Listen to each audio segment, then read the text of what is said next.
Valley, and you arrive at Jack Murphy Stadium, where today the temperature is an excellent 67 degrees. Hello, everybody. I'm Charlie Jones. This is Merlin Olsen. A divisional game, and those are the most important games of all. Charlie, they're like playing two games at once because you have a chance to put a W on your side of the ledger and to post a loss on the opponent's side of the ledger in the division. And last week, both of these ball clubs posted that L. They posted that loss in games that they had an opportunity to win. Well, not only games that they had an opportunity to win, but both teams and both coaches talked to me about feeling that they had given those games away. That's something you cannot afford to do, but especially within your division. They're also in the position now of chasing the Denver Broncos. And Denver, if Denver gets hot and on a roll, they're going to be difficult to catch. Well, when you look at the standings, Charlie, it's a very simple equation. You're 2 games back starting today. You can't afford to be 3 games back. And both these coaches and both these teams have approached this game with a must-win tag. That's their conversation. That's what they need to do. All right, let's go to the standings. And ironically, as you see there, you have these teams, along with Kansas City and Los Angeles, tied for second. That's the good news. The bad news is they're tied for last. Yes, they are, Charlie. Well, they don't want to be there long. And here is Chuck Knox, the head coach of the Seattle Seahawks. And before we leave that, there's Dan Henning, the opposing coach, as he is pacing the sideline. Let's go back to that shot of Chuck Knox. He has his game face on. He's ready. Now, do you know what he was doing last night? He was crawling around on the floor at the hotel in their suite with his granddaughter. Well, I love that. I want pictures of that one, Charlie. His granddaughter, Leanne, the family came down from Redlands, and he was visiting with them. And I would love to see Chuck at that situation. I don't think he's shown that side of himself to his players this week. Very frustrated with that loss to Kansas City, a loss in which they were pummeled on the ground, in particular by Christian Okoye. All right, Darrell Usher and Jamie Holland are the deep backs for San Diego. San Diego won the toss, elected to receive, and Norm Johnson is kicking off.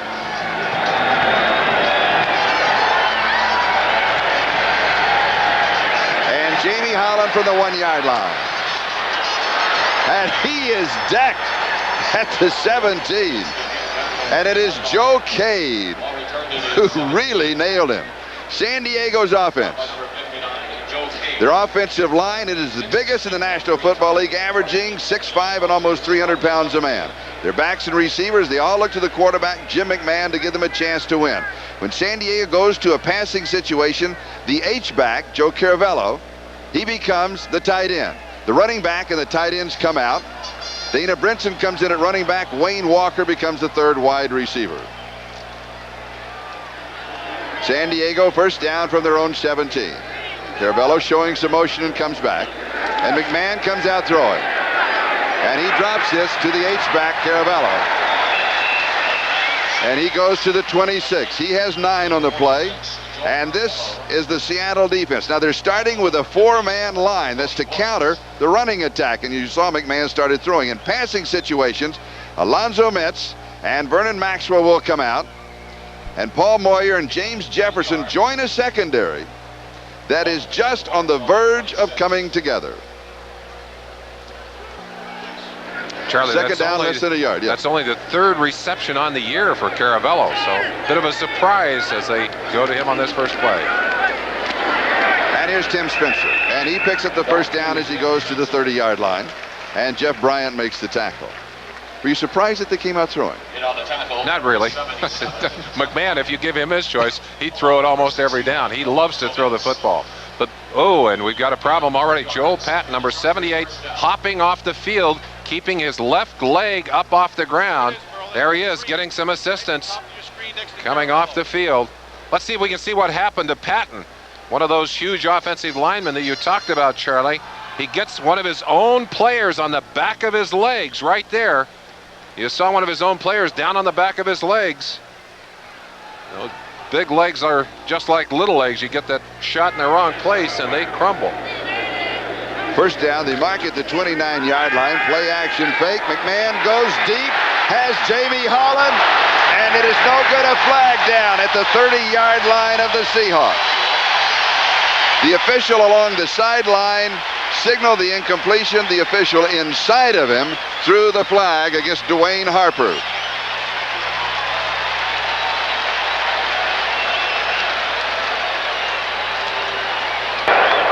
interference. Number 29 on the defense. First down. Dwayne Harper right there and just sticks that arm across. I could have called that one, Charlie. Yes. Charlie, let's flash back just for a second. That Joel Patton injury especially difficult because Brett Miller, who's the starting right tackle, already out of this game with a stiff neck. So Fitzpatrick in his place and now Joey Howard in place. So you've got 2 replacement tackles in there. A 39-yard penalty on the interference and a first down. And here is Spencer.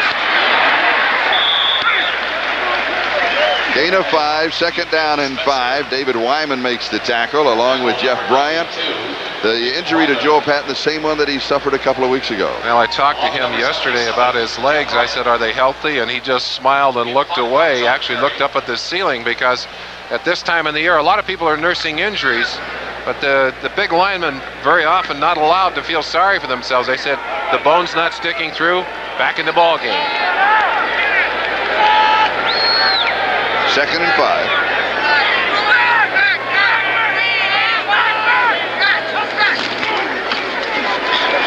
Spencer again. This time to the 21. And he may have the first down. David Wyman with the tackle.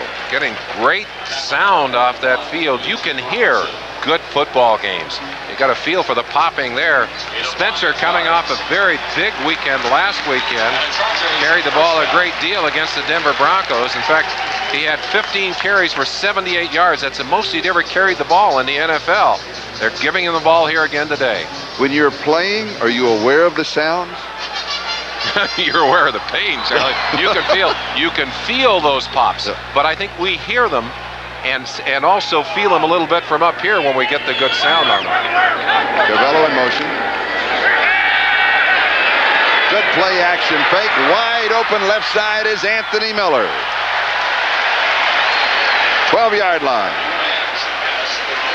Jenkins for the defense. Jim McMahon said very simply yesterday, we've got to get the ball into Anthony Miller's hands. Miller, with tremendous speed, is a real threat after he catches the ball. This is something that Seattle has not done very well this year, and that's rush the passer. All kinds of time to throw. Anthony Miller with a good catch. Opening drive of the ball game, 7th play of the drive, 2nd and 1, 12-yard line of Seattle, no score, 11:57 left, first period. Here's Spencer going outside, looks for a block inside, has the first down at the 9-yard line. He has 3, it'll be first and goal to go, and Darren Como from San Diego, went to San Diego High School, is the man who made the tackle. Joe Caravello is a 270-pound H-back. He's another lineman in motion there. Number 46 coming to the middle of your screen there, double teaming on the play on Tony Woods and then going off to get a piece of a second block. It's like having an extra guard in that backfield. He has a great pair of arms, doesn't he? Guns, we call them.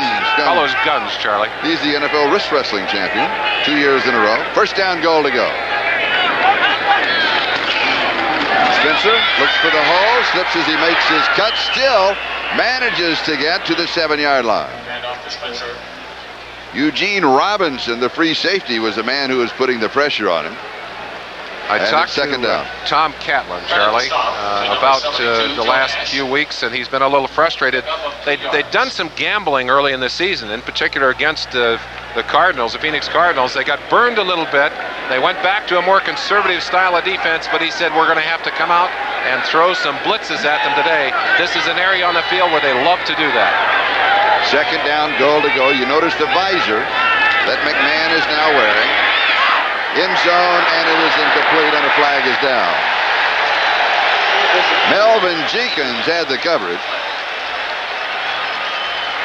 They were throwing the blitz at them on that particular down, man-to-man coverage, and someone knew they were about to lose their man. Holding, number 24 on the defense, half the distance to the goal.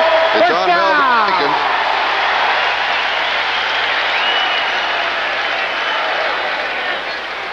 Anthony Miller right in the middle of your screen. Jenkins with a grab right there. Held him just long enough. Well, you can't do that. That's kind of a chintzy call in a way. I would agree with that. But it was a legitimate call. You can't have that arm on the guy and clamp him down. Respecting his speed, I think, more than anything else. Double tight end. First down goal to go after splitting the distance. Little play action fake. Wide open is Arthur Cox. His first touchdown of the year.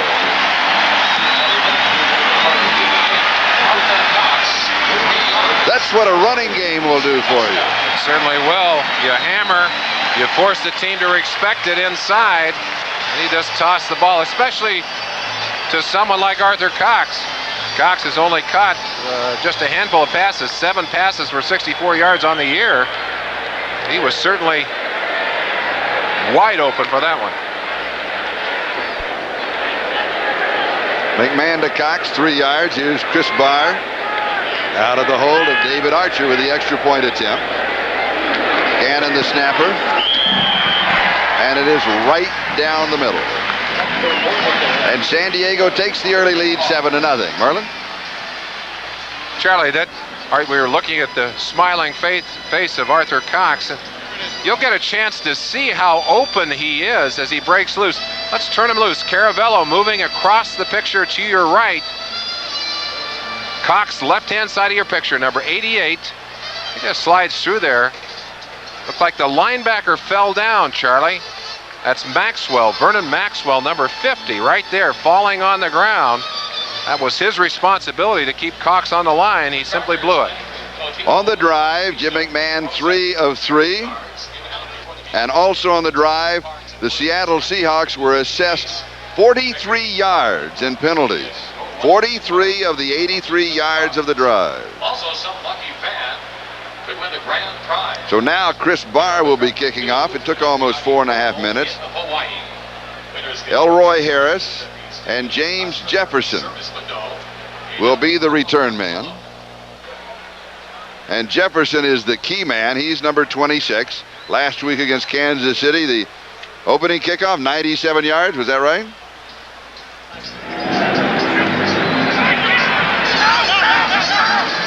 This one is taken at the 14-yard line by Harris, and Harris is upended at the 25-yard line. Let's go back to the touchdown, Merlin. Charlie, here's Cox right in the middle of your left-hand side of your screen, and Maxwell right on top of him. Cox is just going to slip through here, and Maxwell is going to fall to the ground. Watch it right there. Just throws him outside. Maxwell is on the ground trying to get back to his feet. You see him coming from the right-hand side of your screen there. Cox just using a little bit of a takedown, a wrestling maneuver, as he threw Maxwell right to the turf. Seattle from their own 26, they do it again. Dave Craig picks up where John Elway left off on the hard count, pulling the Chargers into the neutral zone, and we've got flags everywhere. And I believe this time it was Bert Grossman who jumped. Now last week, San Diego's defense was pulled offside 6 times by a hard count. Explain the hard count for us. Number 92 on the defense, still first down. Well, let's watch McMahon, or not McMahon, but Craig, rather. Let's see if he's getting a bob to his head. And really what you try to do here, Charlie, is you try and get the guessers in the defensive line. Well, they've talked so much this week about not guessing, but it's Grossman, and you were right, number 92. You saw him jumping on the right-hand side of your screen. So it is first down and 5. The ball out at the 31-yard line. San Diego leads it 7-0, and John L. Williams opens up on the ground. Now let's look at that Seattle offense, and this is an offensive line that is still coming together. Perhaps better at run blocking right now than pass blocking. Backs and receivers led by quarterback Dave Craig. He's off to his finest start ever. Now when Seattle goes to 4 wide receivers, running back Kurt Warner and tight end Robert Tyler will come out, and wideouts Paul Scansey and Jeff Chadwick replace them.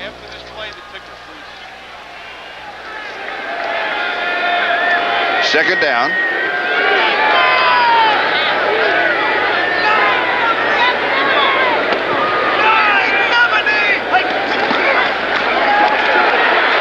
John L. Williams, and he's got the first down and down the sideline. He steps out of bounds, at the 48-yard line. A gain of 17 and a first down.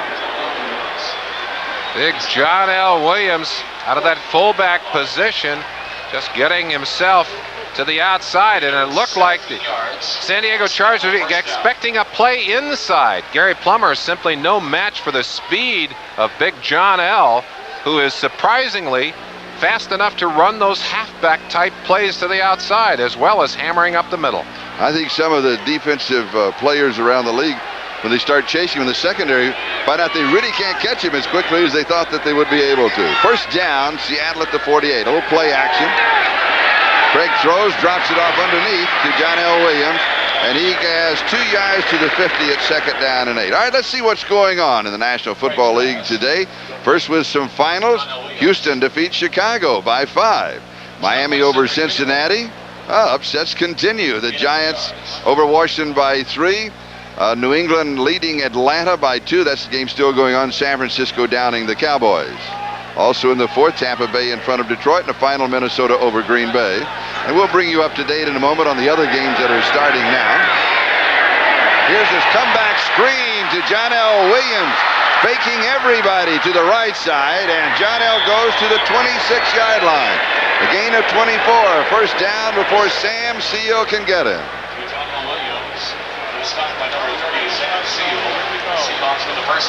Charlie, what makes this play work is the fact that it is really designed as a double screen. A double screen. 24 yards. They're going to start by faking the screen out to this side and then come all the way back to the other side of the field.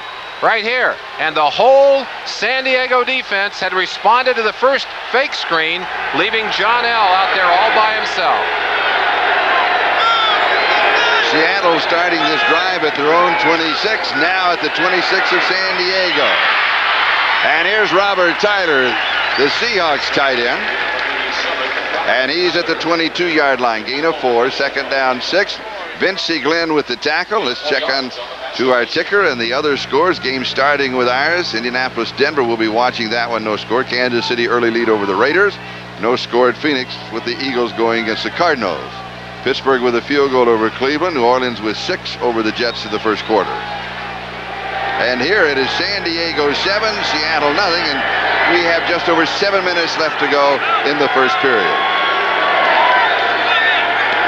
John L. Williams in motion, a play action fake to Kurt Warner into the end zone, and it is incomplete. Lewis Clark, the intended receiver. Gil Byrd had the coverage. Let's go back to the Chargers defense that we've seen on this drive. Their front 7 is very athletic, and they have great quickness. Now, in passing situations, the nose tackle and the 2 inside linebackers will be coming out. George Hinkle comes in as a pass rusher. Elvis Patterson and Roy Bennett join the secondaries, led by Gil Byrd. In addition, there's a change of strong safety, where Martin Bayless comes out and Lester Lyles replaces him. We want to welcome those that have been watching the Chicago-Houston ball game.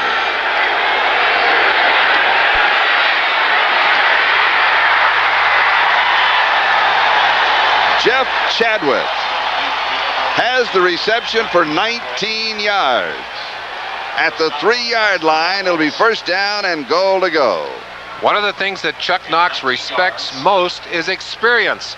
They picked up Jeff Chadwick from the Lions, knowing that he's made big plays like this throughout his career. They're not afraid to go to him in the clutch situation. It pays off here with a first down on the 12-yard line. 3-yard line.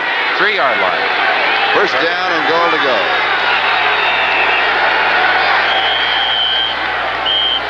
Craig steps away. The Chargers take a timeout. That stops the clock. San Diego leads at 7-0, and the Seahawks are threatening.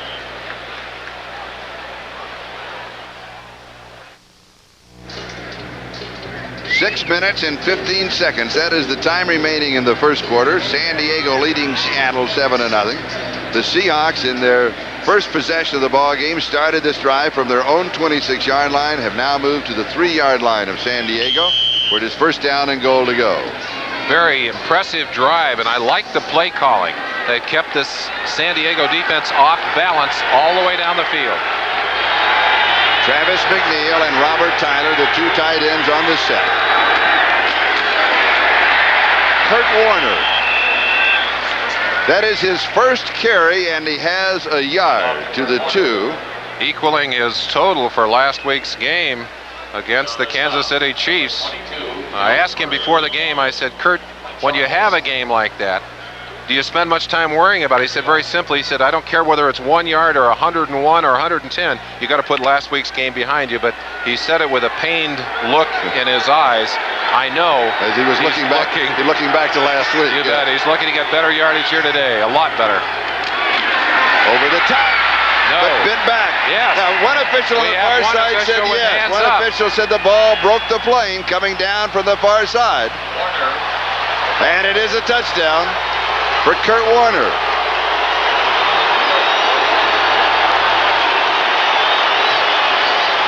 Almost a gymnastics kind of maneuver here. The double foot plant and over the top, Charlie. And again, the notation, it is when the ball breaks the plane, and the plane being the front edge of the white line of the goal line. And again, camera angles are deceptive.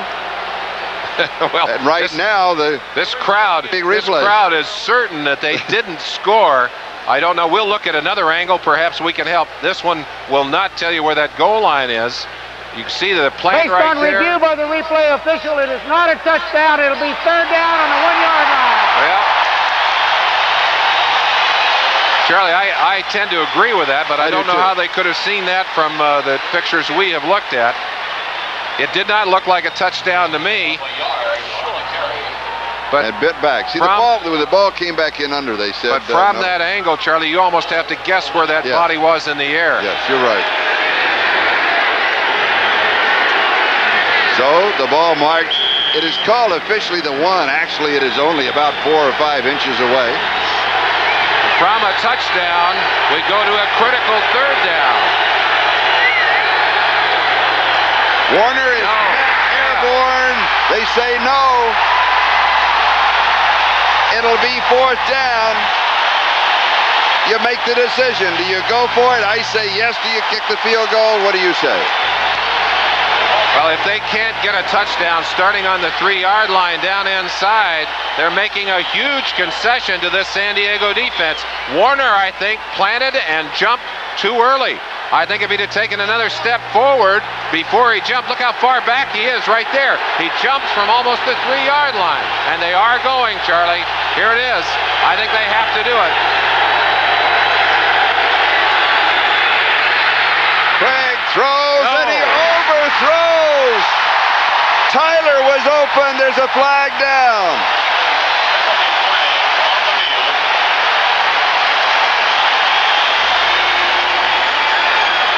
You don't want to anticipate the call. It is holding against San Diego. And what could have been a highly emotional play.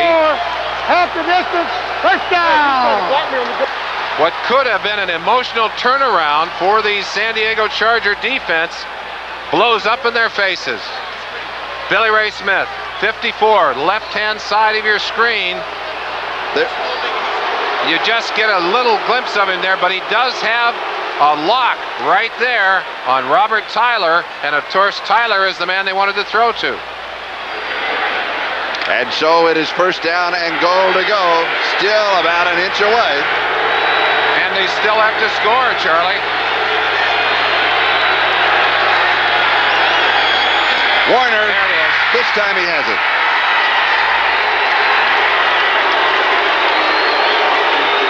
But it took Seattle 5 plays from the 3 yard line. That's not the kind of running game that Chuck Knox is known to appreciate and build. Here's the scoring jump. Timing it much better on that play, and I really think he did jump early on the last one, or he could have scored on that one. But there's no question here as he rolls into the end zone on a 1 yard touchdown run.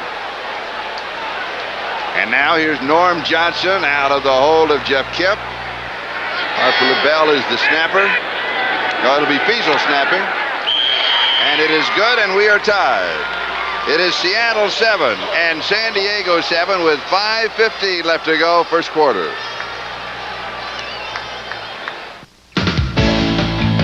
NBC Sports coverage of the National Football League is brought to you by Ford and your Ford dealer. Have you driven a Ford lately? By new Keystone and Keystone Light. Bottled beer taste in a can. Wouldn't that be great? And by Liberty Mutual. For your insurance and financial service needs, America believes in Liberty Mutual.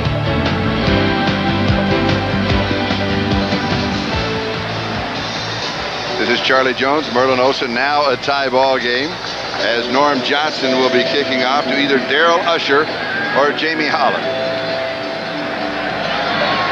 Both opening drive, ending in touchdown. And here is Holland on the return, and he slips as he makes his cut. That grass, that turf is a little loose there where it's been resodded in the infield. Let's go to the 10-minute ticker. We'll check up on everything. Houston defeating Chicago, that's a final. Miami over Cincinnati, that's a final and an upset. The Giants win, they down Washington by 3. Atlanta by 1 over New England in a close one, and San Francisco comfortably over Dallas 31-14. Tampa Bay by 1 over Detroit. Close ball games today. Minnesota over Green Bay 26-14. Now, in the games that are going now, along with ours, Indianapolis with the early lead over Denver. Kansas City with the early lead over the Raiders. No score between Philadelphia and Phoenix. McMahon comes out throwing again. He goes deep, far side, and it is incomplete. Anthony Miller, the intended receiver, and Patrick Hunter had the coverage. Let's go back and finish out all of the other scores of the National Football League. Pittsburgh leading Cleveland. That's early, of course. The Jets trailing New Orleans also in the first quarter. And here we're tied at 7 with 5 minutes and 1 second left to go in the first period. San Diego has started both of their drives inside the yard line. Tremendous coverage on the kickoffs by Seattle so far in this ball game. Next week, NFL Live, the Raiders against Philadelphia, Denver against Seattle, a pair of the key games that you'll be seeing on NBC. And here is Tim Spencer, and he has 3, maybe 4 yards, and it's going to be 3rd down and 6. Seattle still playing out of that 4-man alignment, although they have made a lot of substitutions here, trying to shut down the running game. They simply could not shut down, could not slow down Christian Okoye last week, and the Kansas City Chiefs able to take that ball game away from them in the second half. Joel Patton is back in at offensive left tackle for the Chargers. Dana Brinson is in the offensive set. Jamie Holland shows motion. McMahon scrambles, it's there, and he's got the first down as he goes sliding to the 30-yard line, and the flag is down. Wyman, number 92, stacked up on top of McMahon, and when the quarterback slides, you got to stay off of him. And Wyman draws the 15-yard penalty. Big penalty yardage so far against Seattle in this ball game. McMahon's knees apparently very healthy. He's running the best I've seen him run in a long time. On the defense, first down. The end of the play. Once you start to slide, you got to stay off. Defensive players simply cannot load up on you. That's a very unforgiving rule. Another angle. 92. Wyman coming in from behind. Right there. And no question about it. McMahon not only on the ground, but clearly in a sliding position. That's a dumb mistake, Charlie. And there's the visor that we've been talking about that he has now gone to. Seattle thus far in the first quarter has already been hit with 58 yards in penalties. McMahon has pressure, and it is incomplete. Almost caught. Jacob Green. I think Jacob Green was in the huddle with it. Big Jake in there with a long arm right down in front of him. Jacob's got 95 and a half sacks over his career. But then what's the catch here? Wayne Walker. Wayne Walker diving back for that ball. Very, very nice. There's Jacob. A hand right there on McMahon's arm. And I think that's why that ball was thrown back away from the line of scrimmage so far. So it's 2nd and 10 at the 45.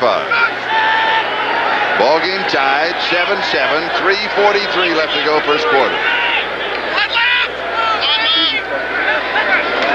Holland in motion. Juggle. intercepted. Intercepted. It is picked off in the air. Darren Como. Dana Brinson. D-Rock couldn't find it. Serving up an hors d'oeuvre. Boy, if there's anything unfair to a quarterback, it's this.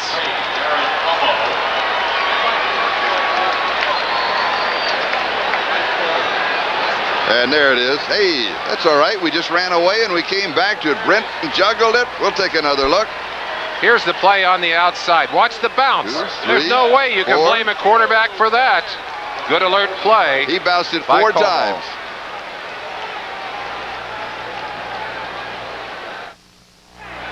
Seattle has led the NFL for the last 5 seasons in total takeaways, averaging 55 a year. They got the first in this ball game. Look at this year, though. They now have 9. We'll talk about that after this play. Donnell Williams is going to lose a yard. Charlie, let's get that statistic back up because the Seahawks have been such an opportunistic team. They've been taking the ball away under Chuck Knox so well, but this year, there's the 9 now. Now, if they were on pace with their last 5 seasons, they would have 18 in those first 5 games. And of course, not getting the ball for your offense, that means they don't have as many opportunities. This is a great opportunity that they need to convert on if they're going to win this ball game. 2nd and 11. Tyler, the tight end, in motion. The secondary rotates. And Craig simply missed him. He was going to the tight end, Robert Tyler. And it'll be 3rd down and 11.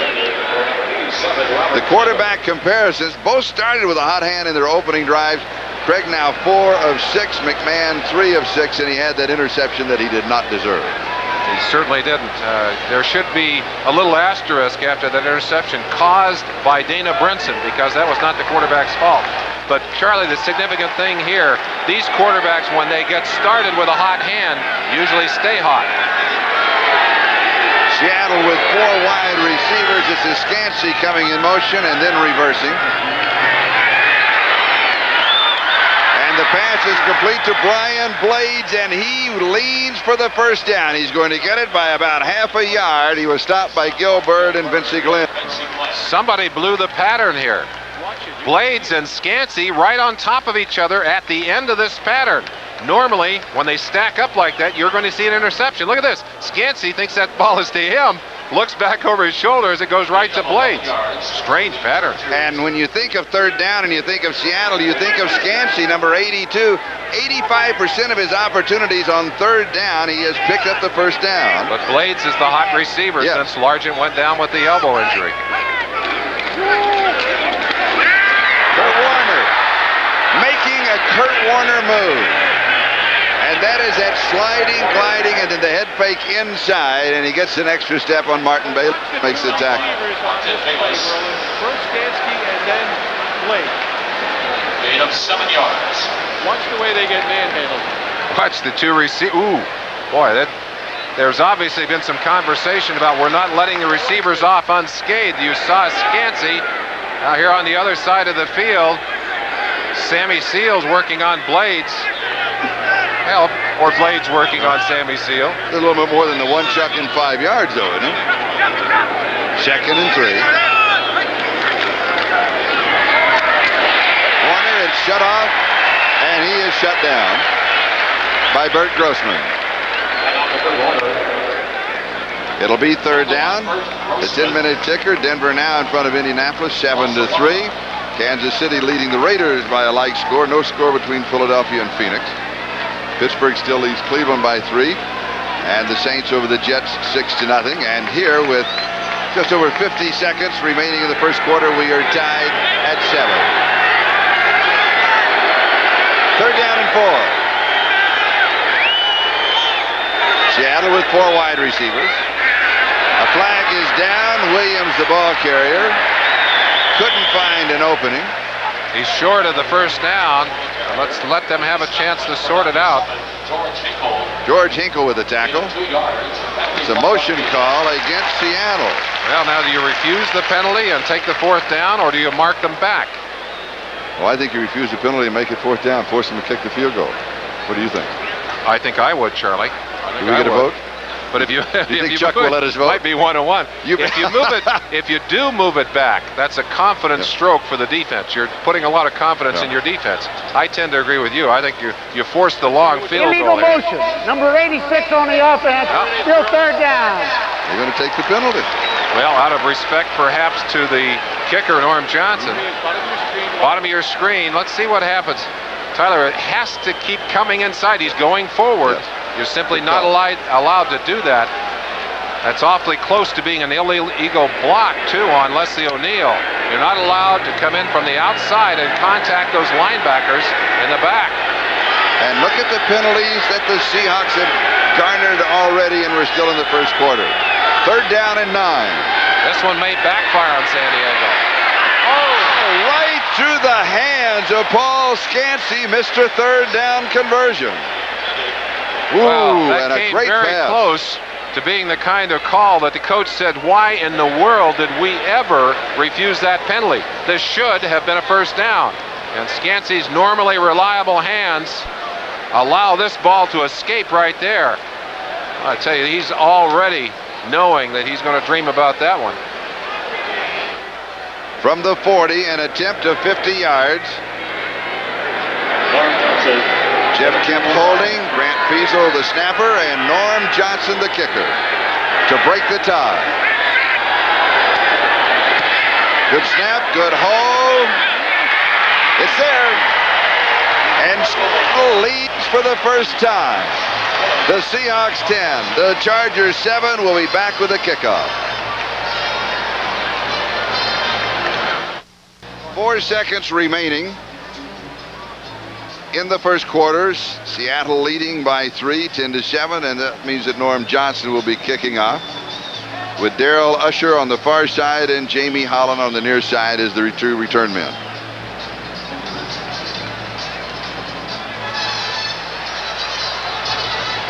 And Holland takes it at the 4. 15, 20, and a flag is down.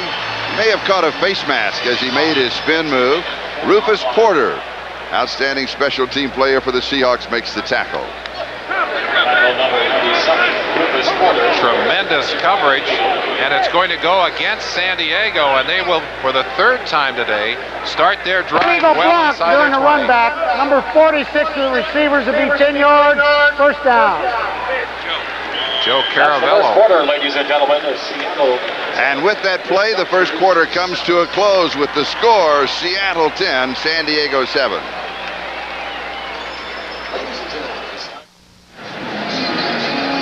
Jim McMahon now wearing a visor that's become rather popular.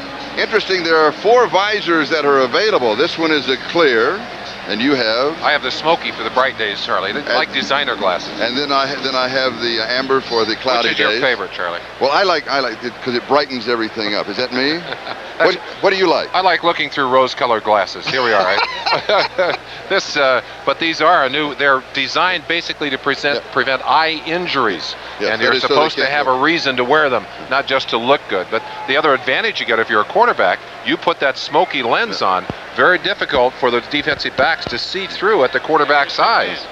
And also, for McMahon to wear them, as you know, he always wears sunglasses. There's a reason that he wears sunglasses outdoors. When he was 6 years old, he was unstrapping the toy gun holster on his leg, and he had his fork to untie the knot, and the fork came up and hit him in his eye and punctured the eye. So he's very, very sensitive to bright sunlight. It's not just that he wants that wild man look. No, but I think that's part of it, though. Oh, yes. And here's Tim Spencer. To the 11. Courtney Hall, number 53, a young center working on a very experienced nose tackle, Joe Nash, who is very, very quick at reading that center's head. Courtney Hall, they didn't let him go. He went around and made the tackle. Very, very fine play by Joe Nash.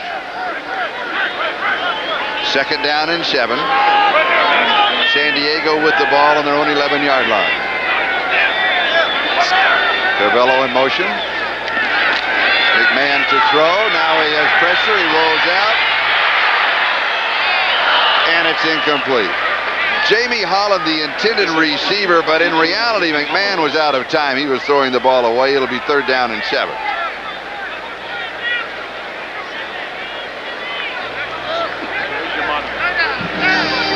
The Chargers' offensive line. It's a big one, Merlin. Well, that's the new kind of offensive line around the league. Everybody wants to go to 4 tackles and a center. That's exactly what they have here in San Diego. They're working against a much smaller defensive line for the Seattle Seahawks. You get a feeling for that. That is a huge, huge difference. Spotting a lot of weight and a lot of height. McMahon rolls out. Rolls out again, and now he'll go for the sideline. And we've got a flag down at the 17-yard line.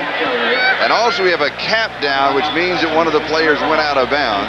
And when a player goes out of bounds, they drop the cap to remind the officials in case he comes back in and makes the play. 10-minute ticker. Denver still leading Indianapolis. Kansas City in front of the Raiders by a like score of 7-3. Phoenix with a safety there in front of Philadelphia by a score of 2-0. Offside, number 79 on the defense, still 3rd down. New Orleans in front of the Jets. And Jacob Green was offside. McMahon saying turnabout is fair play. You got one of our defensive ends to jump off sides earlier. It would get you to jump off sides. As you look at McMahon, you get a feeling for what the defensive backs will see. You talk about quarterbacks or defensive backs reading the quarterback's eyes. Very difficult when those eyes are hidden behind that shield. Do you read the eyes or do you read the helmet? You read the eyes and the movement of the head. But still, if you've been trained to read the eyes and you can't see them, that's got to bother you as a defensive back. McMahon has pressure, throws, passes, complete to Jamie Holland. And Holland has the 1st down at the 24-yard line. By number 92, David Wyman. And so the penalty on Jacob Green giving San Diego another 3rd down opportunity, and this one they convert. First down. As is so often the case, Charlie, when you give your opponent another chance, liable to come back and burn you. McMahon has done it here, and I mentioned there's a similarity in these two quarterbacks. When they start with a hot hand, they stay hot, and when they can get rolling inside the framework of that offensive game plan, they are even tougher than they would ordinarily be. Carvello, the H-back in motion. Fake reverse, and he'll go deep. And wide open is Anthony Miller, and he's got it 32-yard line of Seattle. 45 yards, 1st down. And why was McMahon mad at himself? He underthrew what should have been a touchdown pass. It's a big reception, but watch how far out in front of Patrick Henner. Now, he's supposed to pick up help deep. And there's the help right there, Eugene Robinson, but Eugene is about 3 steps behind. Had that ball been thrown out in front, that would have been an easy touchdown for the fleet Anthony Miller. Second to Darrell Green in the NFL's fastest man contest. He is a flyer. Oh, no question. The man can motor. And here's Spencer. And he has got 5 yards to the 27, and it's 2nd down and 5. Alonzo Mitz makes the tackle next Saturday. Join NBC Sports for final round coverage of the Walt Disney World Oldsmobile Classic. The beautiful and demanding courses of Walt Disney World will challenge some of the best pros in the tour, including 2-time U.S. Open champion Curtis Strange, Buzzy Zeller, Players champion Victor Tom Kite, and this year's leading money winner Payne Stewart. $800,000 up for grabs. Ooh, just a 9-iron away from the Magic Kingdom. That's next Saturday here on NBC. And here is Marion Butts, the big guy, and he rambles. 6'1", almost 250 pounds. Como with a tackle, 1st down. 11 yards.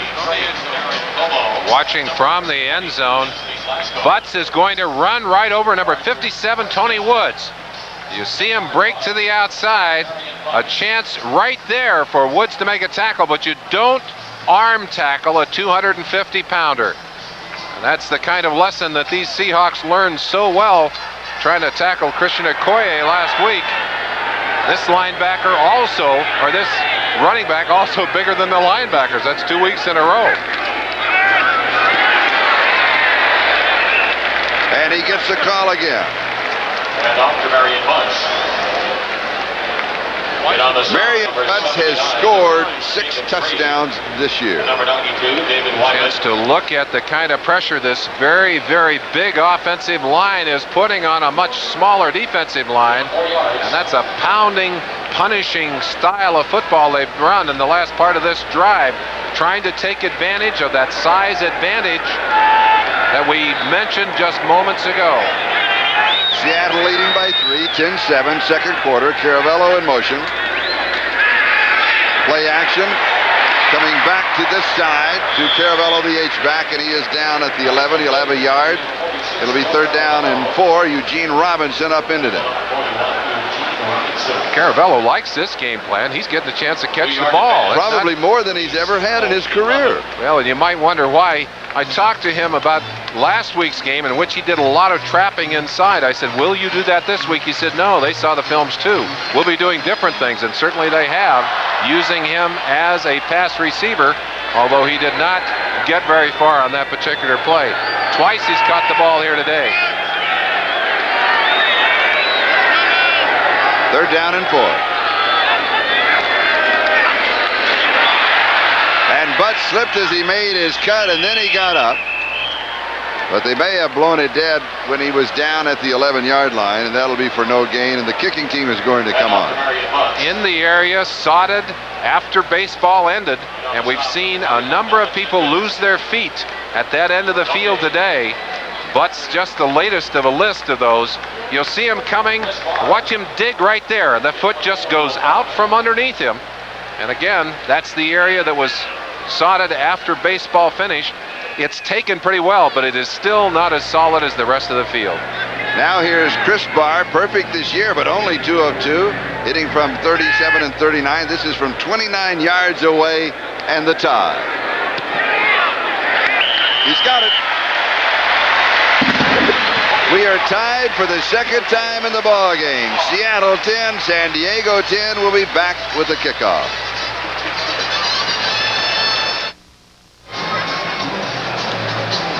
This is Charlie Jones, Merlin Olsen, along with Chris Barr, who is going to kick off. James Jefferson and Elroy Harris are the return men for the Seattle Seahawks. I think I'd kick away from Jefferson. But he's going to get it. At the 5, he's got an opening and just lowers his head and plows over a defender. Good return for James Jefferson. 4-yard line. Roy Bennett with a tackle. John L. Williams, one of the true power backs in this league. Huge thighs on this man, and that's where the power for a running back, fullback in particular, comes from. But look at the size of those hands. You get a feeling he has some of the largest hands in the game of football. And those powerful arms and big hands give him a tool when he's running. He's got a great stiff arm, Charlie. Maybe we'll get a chance to see it during the game. But also, those hands are soft. He's an excellent receiver. Tight end Robert Tyler.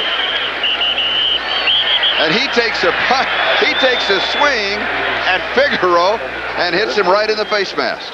That's not a wide decision, no. He stopped by number 44, Martin Bailey. See if we can pick up the fisticuffs here right at the end. Plays in blown dead here, and the wrestling continues. Shoving match right there. That's kind of more silly for Figaro. Yeah, more of a shoving match. And also you don't want to retaliate. Very often the guy who bounces somebody after the fact, second man, is the one who gets the flag. Neither flag thrown there. 2nd and 6.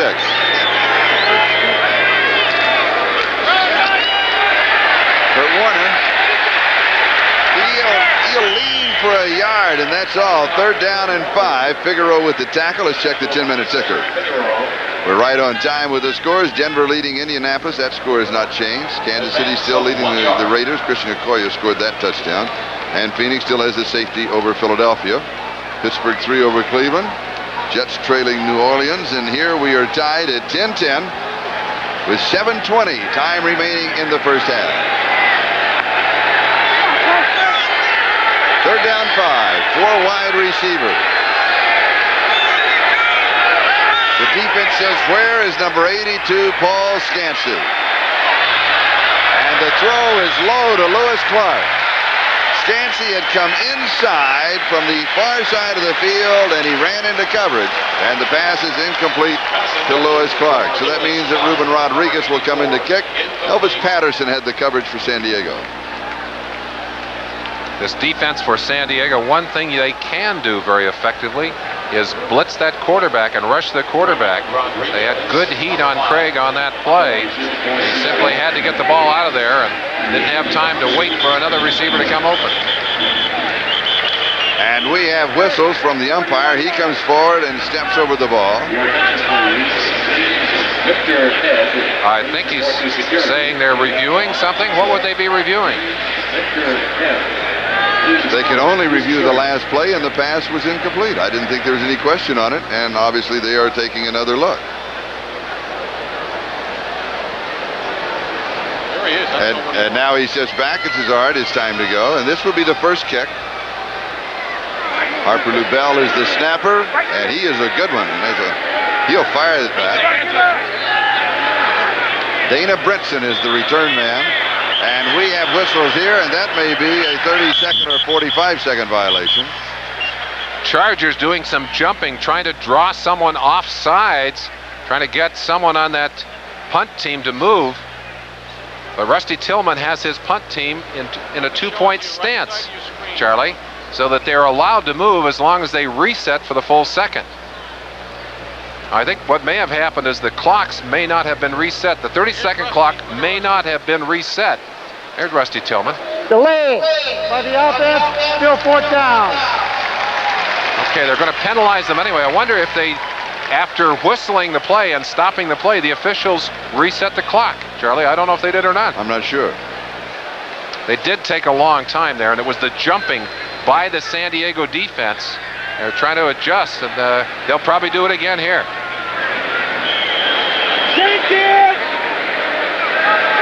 That man is wondering the same thing we're wondering, I think. There's the jumping. You see him right in the middle of your screen? Didn't get him this time. Good pressure, but a great kick by Rodriguez, and Brinson backpedals and takes it at the 11-yard line.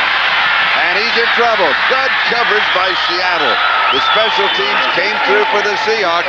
58 yards on the kick, a 5-yard return, and David Wyman You makes don't get tackle. a better kick than that, Charlie, nor can you get better coverage. 56 yards on the punt by Ruben Rodriguez. NBC Sports coverage of the National Football League is brought to you by Coors Light, pure brewed in the Rockies. The silver bullet won't slow you down. It's the right beer now. By Honda, who invites you to test drive the new Accord. You have to drive it to believe it.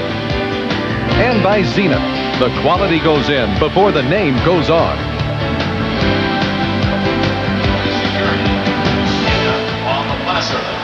On that last kick, watch Rufus Porter here take away the backside. His speed is going to stop, and these other players are going to get the picket line in here so that Brinson has nowhere to go. Look at this. He looks up, and after a 58-yard kick, he's got all kinds of coverage. It's Wyman, number 92, that finally makes the play. That is great special teams play. McMahon comes out throwing again, this one to Anthony Miller. Miller to the 21-yard line, gain of 4, second down and 6. Patrick Hunter with the tackle. McMahon with a penchant to throw on first down in this ballgame. Well, I think it's a good idea. The Seattle Seahawks have been running a 4-man line to try and shut down the running game. Obviously, that means they're going to have to run some different defenses in the secondary. And McMahon, wanting to take advantage of that, has faked the run on a number of occasions and gone to the play-action pass. Second and 6, Seahawks with 5 in the secondary. They expect him to throw.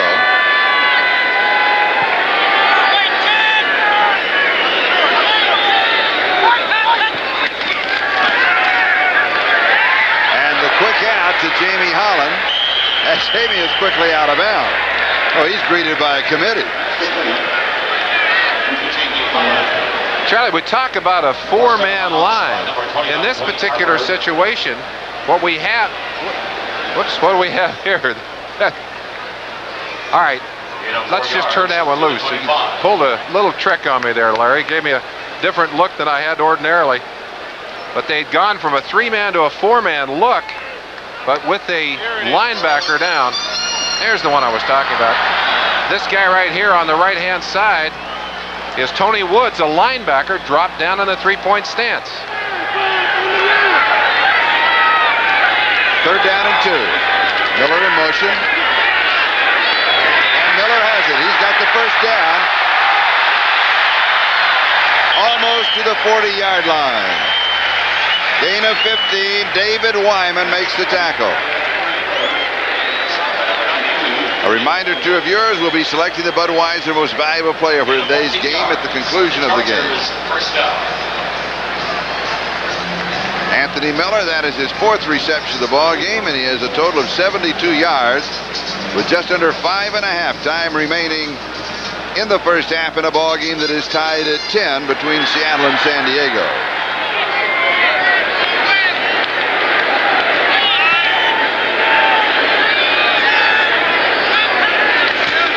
Here's Tim Spencer. He'll have 3 yards.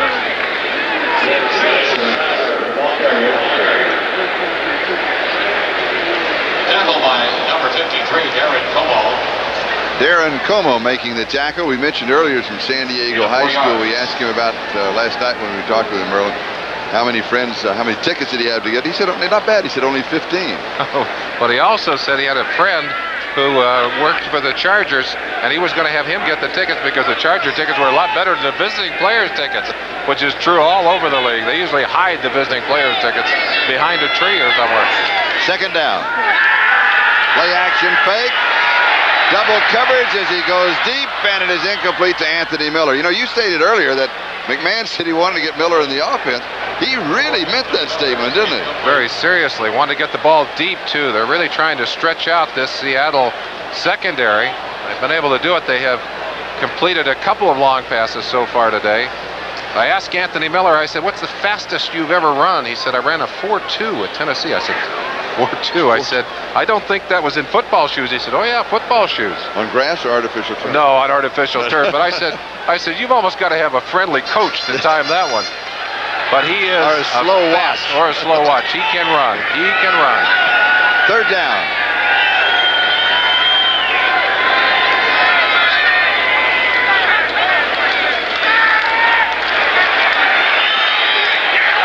Incomplete. Melvin Jenkins almost intercepted that ball, jumping in front of Jamie Holland right at the last second, timing the maneuver beautifully. Jenkins defending for Seattle. And McMahon's reaction. For the Chargers. Now, watch this punter.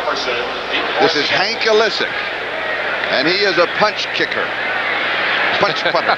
A punch punter? Punch punter. And watch his leg action. His style is unique. Oh, snap. Boom. He is good. And he gets off a terrible kick. But he gets a good roll. Sometimes it pays to be lucky. He got away with one. It goes out at the 11-yard line. Look at that grin. You better Fisher Cat smile. Smile, Hank. 46 yards, almost 40 on a roll. Bad snap, single-handed drop. 46 yards. I think that snap really upset his rhythm on that one, Charlie. First down, Seattle at the 11. Average field position at the start of a drive, Seattle has been their own 30. This is their worst field position to start a drive in the ball game. They're at their own 11-yard line.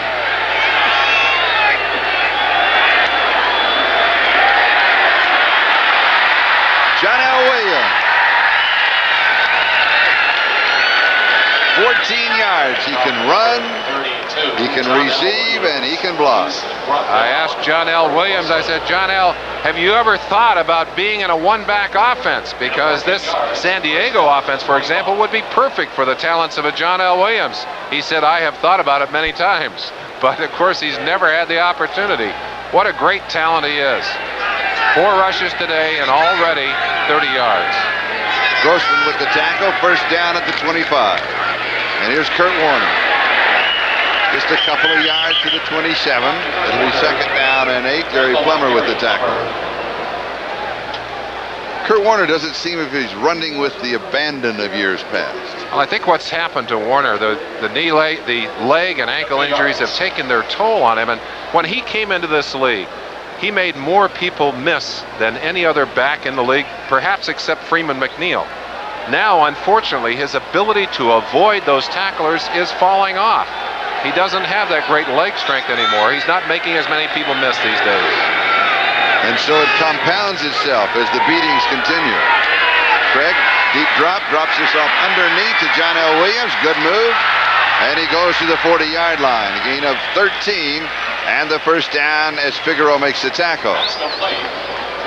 Dave Craig playing so well, and he really, since his injury here and his chance to sit down and watch things for a while, watch him here. He looks downfield until the last possible second, and having looked off the defense, gets it into the hands of the sure hands of a running back, and John L. Williams does the rest of it. Craig reading deep receiver, middle receiver, and then short receiver. And he goes deep. The defense is there. It is intercepted. Gil Bird with the interception. He was playing Brian Blades perfectly. Craig should not have thrown that one. That one was up for grabs. And one of the responsibilities of a quarterback is to make good decisions.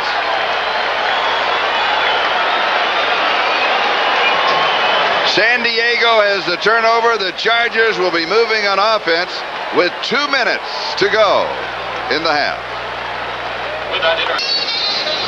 Welcome back to Jack Murphy Stadium, where San Diego will have the ball. Merlin, one of the things that we see more and more of, we used to see always the 3 and the 4-point stance, and now we see a lot in passing situations of the blocking of the offensive line, the 2-point stance where they're up here. What's the reason for that? Well, they're already in position to block, Charlie. The philosophy is very simple. If you're down in a 3-point stance, you've got to bounce up and get yourself set to take on that on-rushing defensive lineman. You start in the 2-point stance, you're already in position to block, and you have time to watch that defensive lineman come out of his stance. You get a better chance to read his move, his motion, and supposedly you're all set. The disadvantage is that you may get a little too high, and sometimes you'll get overpowered in that situation. But both these teams using that 2-point stance effectively. McMahon from the 30, and here's a screen back to the near side, and it is dropped by Dana Brinson, and he had pressure, and the pressure was coming from Jacob Green. McMahon not happy with Dana Brinson. It was Brinson who batted that ball up in the air that was intercepted by Como early. I think McMahon feeling that the young rookie perhaps feeling the pressure of this ball game, not playing as well as he'd like him to. Now, when we talked to him yesterday, though, he didn't show a lot of pressure, though, did he? He's kind of a fascinating young man. Charlie, Saturday it's easy to hide the pressure. Sunday it's a little different package. Miller in motion and McMahon to throw. Back underneath the coverage, and that's Joe Caravello, the H-back who is becoming this ballgame at least one of his favorite receivers. Well, the scouting report on Caravello is don't worry about his hands. That's his third catch of the day. 3rd down and 1. A quick look at the ticker and a hurry-up offense. Damn. Oof. There's Brinson. Boy, Brinson lowered his head, came back up and lowered it again, and he'll pick up a yard to the 40. Now, he needed just about a half a yard. Let's see where they spot it. They have it signaled. They moved the ball in. They said it's not a first down. They're going to call a timeout, and they've asked for a measurement, but... Timeout. This is only going to be a 40-second timeout, stopping the clock with 1:14. Well, time remaining. Not going to measure, Charlie. I'm surprised. I thought it was closer than that, didn't you? It may be in the spot, but that was Jeff Bryan at 6'5" and 268 that hit Brinson at 5'9", 167, and you'd think that Brinson would be the one to go down. He simply popped, bounced back, and picked up a little bit of yardage. Now the situation is 4th down and a couple of inches to go. If you're San Diego, do you kick or do you gamble? Well, I think in your own 40-yard line, you perhaps just go ahead and kick. Here's Brinson. There's the pop right there. Jeff Bryan, and he had him well back behind the line. It's a great job by Brinson to get close, but they did a good job on the spot. He was not up to the line, and now they're going to kick it away, Charlie. I didn't think they would gamble on that one. Hank Olisic comes in. Let's see if that unique style can produce a better kick. One-hand drop, punch-style kicker. Let's see if he goes to the sideline. Oh, no. They go to the up back, and they have the first down. Gary Plummer. Boy, you give the linebacker a chance, he becomes a running back. Tearing a page out of Rusty Tillman's book, you learn to look at Seattle for those innovations on special teams. They took advantage of them here. Good play, San Diego. McMahon steps out of the pocket. Now he throws it away. He was out of time. It'll be second down and 10. The ball at the 45-yard line. Holland, the closest receiver. Let's go back to Gary Plummer, now running back Gary Plummer. Running back Gary Plummer. Here he is, right in the middle of your screen. They're going to snap the ball directly here instead of back to the punter, and Plummer just going to come right up the middle behind some good blocking in here. Watch them open it up inside. Good job of blocking. That's almost like a line play for Plummer. I wonder what his average is now as a running back. 5 yards. Well, maybe he's got one in high school or college. Oh, you mean entire In living total. career in total. Brinson grabs it and pulls it down. Charges with the hurry-up offense. 30 seconds and counting. Not allowing Seattle to get their secondary adjustments on the field. Third down and 5. Here's Brinson. He gets out, stops the clock. He has the first down. 15 seconds is the time remaining in the first half in a tie ball game. 23, Patrick Hunter down on one knee. Now both ball clubs with 2 timeouts remaining. Oh, Hunter is really hurting. So we'll have an injury timeout. Timeout number 2 for Seattle. They're going to take a full timeout.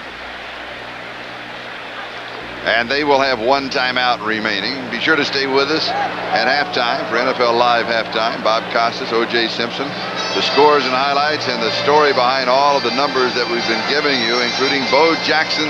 He has a touchdown and his first touchdown of the year for the Los Angeles Raiders. They, by the way, lead Kansas City by a score of 10-7 at last report. Here we're tied at 10-10, Seattle and San Diego. And next week, here on NBC, starting with NFL Live at 12:30, most of you to see the Raiders against the Eagles, and the second game, Denver at Seattle. So a pair of good ball games next week here on NBC. The sun is out. It's a gorgeous day in San Diego. Temperature now climbing into the 70s. Just a little bit of a breeze. The wind not a major factor in the ball game. Is the weather always this nice here, Charlie? Just an average, ordinary day in paradise. Yeah. Better be careful. Everybody raining in the north, they're liable to head this direction. A lot of people continue to head this direction. A lot of people head to Seattle, though. It's one of the great cities in America. Look out. Pressure from behind. Ball knocked away, and it is recovered by the Seahawks. Rufus Porter, 97. The speed from the corner pays off. Coming in from the backside, and he makes a smart play. Just reached in and batted that ball out of the hands of Jim McMahon. And Jacob Green, number 79 there. Rufus Porter, watch him. Bottom of your screen, 97. He'll sneak in behind McMahon. Watch his hand. Right there. Bats the ball away. Keep it going. Now you've got Jacob Green coming on the backside to pick it up. Oh, that is great play from Rufus Porter and great alertness on the part of Jacob Green. That's why they love the speed of this young man off the corner. He's not big, though. He's a tiny linebacker. Seattle from their own 49-yard line. 6'1", 207. That is tiny for a linebacker. Craig wanted to go deep. He drops it off underneath. 1 second, and then out of bounds is John L. Williams. But as he steps out, we run out of time in the first half. This is from the Bernie Kosar sidearm school that Dave Craig throws this one. Watch this pass. Overarm? No. Little flipped sidearmer right there at the last possible second. He's saying, hey, timeout. Well, yes, we're going to have a timeout, but it's halftime. And at halftime, it is Seattle 10 and San Diego 10. Good first half.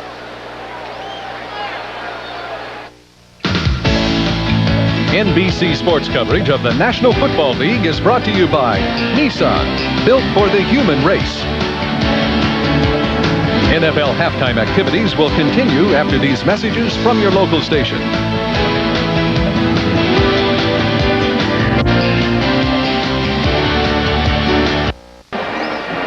This is Charlie Jones along with Merlin Olsen back at Jack Murphy Stadium, where the sun is shining in San Diego. It is shining equally on the Seattle Seahawks and the San Diego Chargers, because here at halftime in a very good ball game, we are tied at 10. We look forward to the second half. Both quarterbacks with hot hands today.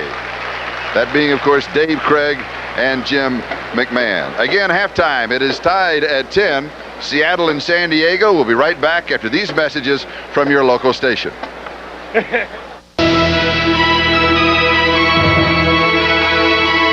Welcome back to those of you watching the Seattle-San Diego game. Bob Costas in New York, and let's go rapidly now through all the scores. Denver playing at home, leading Indianapolis. They've just started the second half at 7-3. They held the Colts to 2 first half first downs. The Raiders on a 2-yard touchdown run by Bo Jackson in the second quarter, leading as they go to the third period in the Coliseum, 10-7 over Kansas City. But let's not overstate what Bo has done. 7 carries for 10 yards in the first half. In the game you're watching, even up at 10, halftime in San Diego. They've also gone half in Phoenix with the Cardinals in front of Philadelphia on a safety and a field goal, 5-0. Each team has turned the ball over 4 times in the first half. 5 turnovers for Cleveland, including 3 Bernie Kosar interceptions. They were guilty of only 4 turnovers all season through 5 weeks coming into this game, and they're trailing 3-0 just before halftime at home against the Steelers, who are playing much better ball of late. The Jets are in front of New Orleans 7-6. James Hasty just ran in an interception, 34 yards for a touchdown. Kyle Mackey at quarterback for the Jets in place of the ineffective Ken O'Brien. He hasn't gotten the Jet offense started either, but on the defensive touchdown they lead, offsetting the 2 Morton Anderson field goals, 7-6. Now, these are finals from earlier today. The Houston Oilers had only won 10 of their previous 62 road games. They were underdogs, of course, at Soldier Field against the Bears, but they scored the last 14 points and they win 33-28. The Bears turned it over 6 times, including 4 Mike Tomczak interceptions. Tomczak also threw for 3 touchdowns, but the 4 INTs really hurt. Here's the game-winning score for Houston, just inside the 2-minute warning, set up by Alan Pinkett's 60-yard run from scrimmage and capped off by Lorenzo White's 12-yard scoring run to make it 33-28. Afterward, we checked out Mike Ditka's post-game press conference. When you have teams like we play, we make people great players. So there'll be a couple guys that will take 1 step closer to the Hall of Fame because they played against the Bears today. And am I aggravated? Yes, I'm aggravated, because I don't remember feeling this bad in 1982 when I knew we couldn't play football. Now, I don't know if we're capable of winning another football game. I don't think we are at this point. Whew, Iron Mike, mincing no words, 33-28 Oilers. Elsewhere, Miami down 13-3 at the half. They rally to win at Riverfront, Cincinnati's first home loss since 1987. 2013 Dolphins. The Giants sweep their head-to-head series with the Skins this year. They do it by a field goal, 20-17 at the Meadowlands. Atlanta beats New England 16-15 on Paul McFadden's 22-yard field goal with 9 seconds to play. Earlier, New England had missed an extra point following a Doug Flutie touchdown pass. It turned out to be the difference in the game. Joe Montana didn't play in Dallas. Steve Young filled in, threw for 2 scores. San Francisco 5-1, 31-14 over Dallas. The Cowboys are 0-6. Actually, the game was fairly close until midway through the third quarter. Detroit, on Rodney Pete's 5-yard scoring run on a 4th down situation with 23 seconds to play, upsets Tampa in Tampa 17-16 over the Bucs. And what a day for Herschel Walker in his Viking debut. He carries 18 times at the Metrodome for 148 yards. Minnesota beats Green Bay 26-14. In the process, they sacked the Packer quarterback Don Majkowski 8 times, 4 of them by Keith Millard, who leads the league individually with 12 sacks, 26-14. Minnesota. Now we send you back to San Diego. We rejoin our announcers there, Charlie Jones and Merlin Olsen. Enjoy the second half, everybody.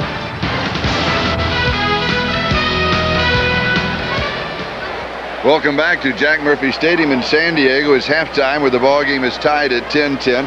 When the ball game opened and we had 2 outstanding drives, albeit one of them penalty driven, and we had early scores by both the Seahawks and the Chargers, it looked as if we were going to be in for a high-scoring ball game. Hasn't turned out that way in the first half. Well, we got the scores early, and Charlie, you hit it right on the head. The scores, both of the touchdowns, were heavily weighted by penalties. That first drive by the Chargers helped by a lot of penalties on the Seahawks, who had a chance to shut that drive down. And of course, San Diego had Seattle stopped in a brilliant goal line stand, only to be penalized for a holding call, allowing Warder a chance to get into the end zone. So both defenses have played pretty well in spite of the amount of yardage here picked up in this first half, and it's like starting over. Yeah. When you're 10-10 at the half, I mean, you just go in and you take a deep breath and say, hey, basically it's 0-0. Let's get out there and let's take charge of this game. Let's go back early part of the first half to San Diego's first touchdown. Well, not a big deal as you watch this one go in, but Cox just pulls a little push off here and happens to put Vernon Maxwell on the ground, and it looks like nobody is even bothering to cover him. There's a frustrated Maxwell, number 50, walking over, but he had just been bounced to the ground trying to control him. The second touchdown, Charlie, here's the jump by Warner. He jumped 2 or 3 times before without getting into the end zone, and finally over the top and into the end zone. Also, the interesting part about the San Diego touchdown is that this is the same play that Kansas City used in their ball game against Seattle, and they were successful with it. And earlier, Philadelphia had used it against Seattle. So that's what happens when teams continue to run the same play that's successful. And do you draw as a defensive player a mental block? Now, Charlie, I think what happens is that any time a team is successful with a play against you, other teams look at that and say, well, let's file that one, because they'll probably come back with that same play. It's like having a punt block. When that happens, you're going to see it till you stop it. All right, let's look at the statistics in the first half right after the kickoff, because they're all set to go. And Chris Barr, well, here's time for the halftime stats. As the kickoff for the Chargers, Chris Barr. Way to the Chargers side, but the big one is 10-10. As we start the second half at the 11-yard line, here is Harris on the return. And he returns to the 24. Kick taken at the 10-yard line by number 33, Elroy Harris. Chance to take another quick glance at those halftime statistics, Charlie, and I think the one number that would jump out at you is the 117 yards passing, as the Chargers were able to get the ball deep to Anthony Miller on a couple of occasions. Both these teams running the ball with about the same effectiveness. The Seahawks, of course, had 22 yards rushing from their number one duo of Williams and Warner last week. 42 here in this first half. So not a vast improvement in that department. Here's John L. Williams, who has been a bright light in the offense thus far for Seattle. You mentioned a one-back offense. Would Chuck Knox go to a one-back offense with him? Chuck Knox likes his offense, basically, and it's not a one-back offense. It's based basically on the running game, and the one-back offense is a pass-driven offense. That's what Dan Henning wants to establish here in San Diego.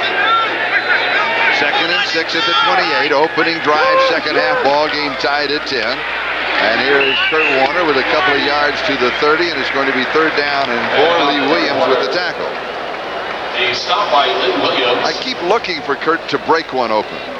Gain of 2 yards. Well, I think Kurt is looking to break one open, and I think sometimes backs who like to jump and look for that big run, Charlie, end up doing more jumping than running. So it'll be 3rd down and 4. And Craig will operate from the shotgun with 4 wide receivers.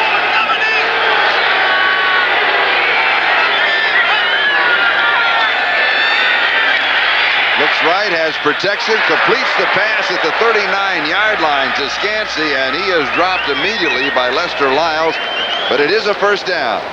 Pass complete. Number 82. Another one of those 3rd down situations as Scansey just comes down, and this is not a good pass thrown behind Scansey, but Scansey able to turn back, and you've got to be a good receiver to be able to roll back into that kind of pass, keep your concentration, take a hit, and still hang on to the football. 1st down averages for Seattle. Now look at the pass. Seattle 9.8, San Diego 5.3. You mentioned earlier that San Diego have been passing effectively on 1st down, and those are the numbers. Incomplete. Good pass in and out of the grasp of Lewis Clark. The Chargers had double coverage. If that 1st down pass had been successful, those numbers would have jumped almost to an equal footing here. Sammy Seal coming off a shoulder injury, getting help from Vincey Glenn, number 25, and they just did a sandwich job on Lewis Clark, keep him from catching that pass. 2nd and 10, the ball at the 39-yard line.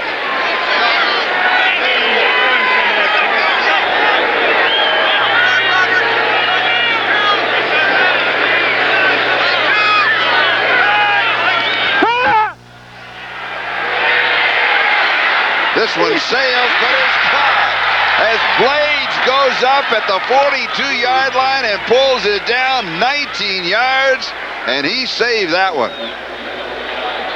Ball looked to get away from Craig a little bit. The Blades, who has become the receiver of choice in the absence of Steve Largent, shows you why. You're absolutely right, Charlie. That ball might have been intercepted had it gone over his head, but Blades is an exceptional athlete. That's a fine catch. Vincey Glenn and Gil Bird were there. Now Seattle with 3 wide receivers. First down at San Diego, 42-yard line.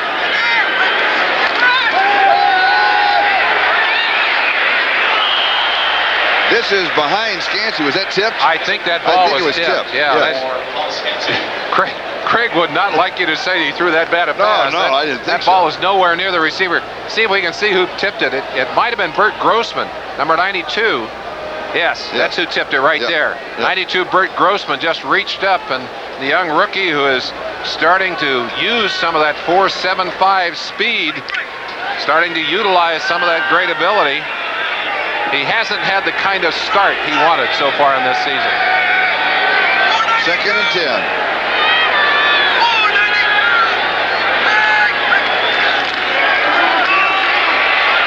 Warner.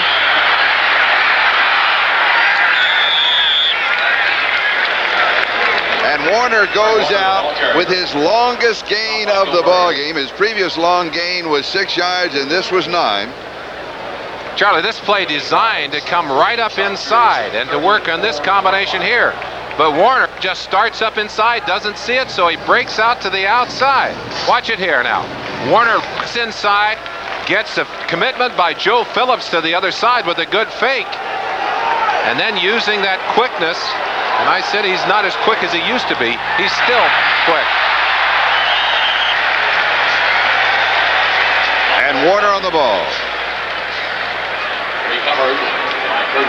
Kurt Warner recovers it. That was 3rd down and 1, and so the kicking team will come in, and Norm Johnson, who has converted from 50 yards out, will try and break the stymie. They know it's Rodriguez. They're going to punt from there. Well, that's a little long. Yeah, it would have been a 55-yard attempt without a helping wind. I don't know. What do you think? I think I would have tried it. Can you kick it that far? No. I can't walk with it that far. Maybe they're going to try the fake. No, they'll kick it away. This is a good one. Yes, good kick. Oh, the forward Seattle has the ball. Dana Brinson with the fair catch, does not catch it, and Nesby Glasgow recovers. We've seen a couple of critical errors by Brinson. He misjudged that football, bounces it into the hands of the alert Nesby Glasgow, and the special teams for the Seahawks have been dominant so far in this game. Great coverage, and they come up with a big play here. Ball up the 16-yard line. Hell, and we talked about the takeaways. They're picking them up in this ball game. 3 big takeaways so far this ball game. They started with 8. They now have 11. And the ball just outside the San Diego 15-yard line. And here's Warner. And he's in trouble. He salvages about 3 of them, and we got a flag down. You got to know where the sideline is. Charlie, the players know where it is. They really know where it is, and that's a stupid play. Man's out of bounds. He's not going to get any more yardage. Leave him alone. As a defensive player, are you always aware where they are? You better be.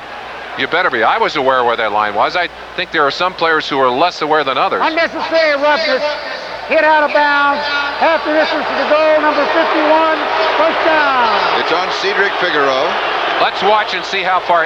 Well, you got to be kidding me. Oh. Not only out of bounds, but a yard and a half out of bounds before he even contacted him. Ron Lynn will have a good conversation with Figueroa after this game. You don't make that kind of play. You have to let up. As soon as he's over there, you've got to start coming off with the play. Even if bump him, if you're backing off, they're not going to throw the flag. So the ball goes to the 9-yard line. It's first down. And here's John L. John L goes to the 6. And it'll be second down. So a pair of costly mistakes by San Diego. First the fumble, or in reality it's called a muff because he never had possession, but the touching and then the recovery by Glasgow. And then the penalty on Figueroa, and Seattle right in the shadows of the goalpost. You like that, shadows of the goalpost? I've been saving that. That shadow is dropping. Well, there is a shadow. See, there. You're right. You're right. I do like that. All right. Touchdown. And Craig sidearmed another one to John L. Williams, 6 yards. Tell you, Craig is using everything at his disposal. Well, sometimes you'd like your quarterback to use that classic overhand motion. But when he throws touchdowns, he can throw them underhand if he wants to. Like rolling the dice. What a nice play. Charlie, you talked about the soft hands, those big soft hands. John L. Williams using them there.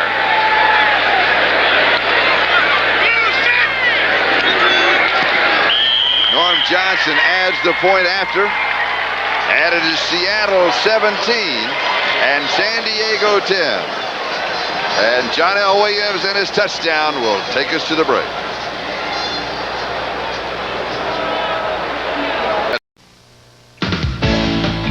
NBC Sports coverage of the National Football League is brought to you by Mazda Cars and Trucks. Mazda, it just feels right. By Michelob Dry, bold taste with no aftertaste. Mick Dry refreshes completely. And by Dean Witter. There are many ways to measure success. Dean Witter measures success one investor at a time.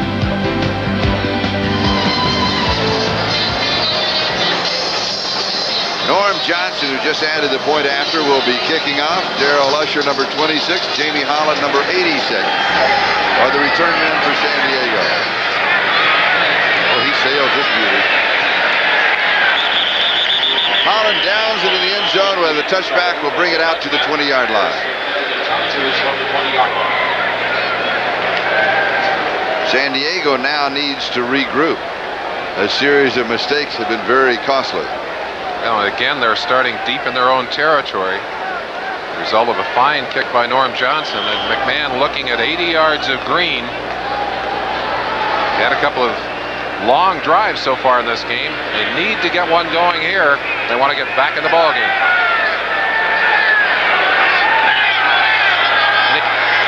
Spencer, the remaining back. Carvello is the H-back, and he is the motion man. McMahon again throwing on first down, and this pass is complete. As he goes to Jamie Holland, Wayne Harper had the coverage. Jamie Holland getting a lot of work today as Quinn Early is on the sideline. Holland with good hands, good moves. Here he is working on Dwayne Harper, number 29. Gets Harper to turn, almost gets his back turned, and then respecting that speed has a difficult time getting back. Harper a little early getting out of his back pedal on that play. First down just outside the 30-yard line.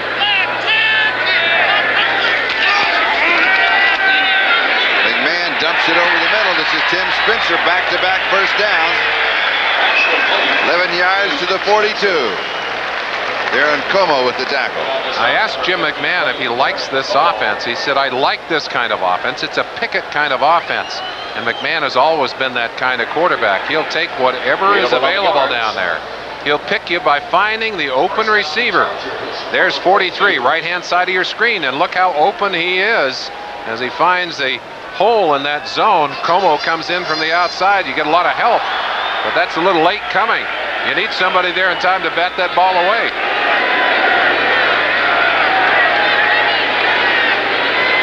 First down.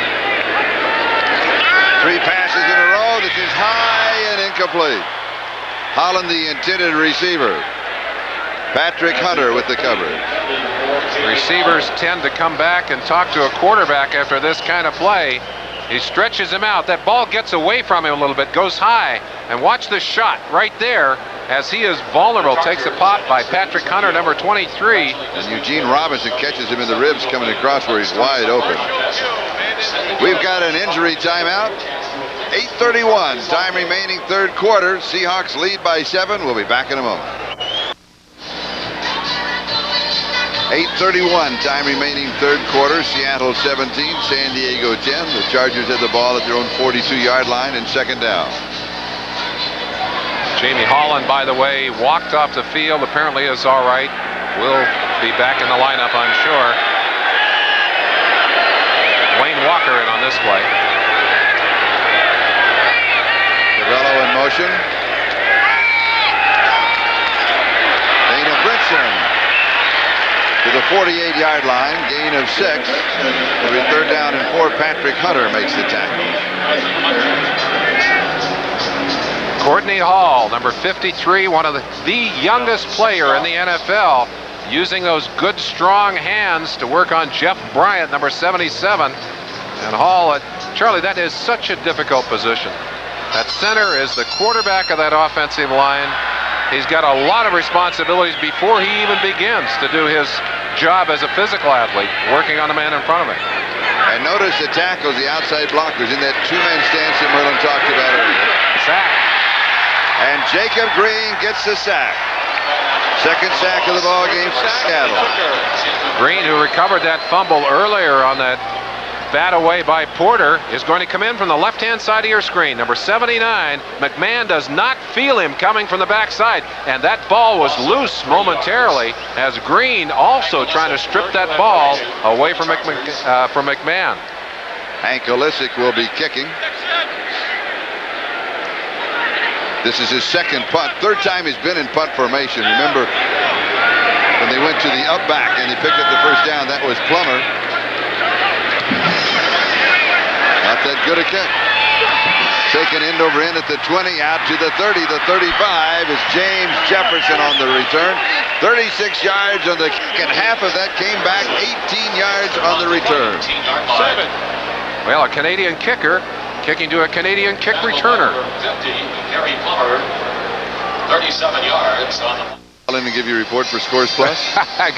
Yes, have you called them yet? I asked you that last week. I haven't called yet. You got a call. I tell you, they got all kinds of reports. Go ahead. This man has answered the call, Charlie. Leslie O'Neal.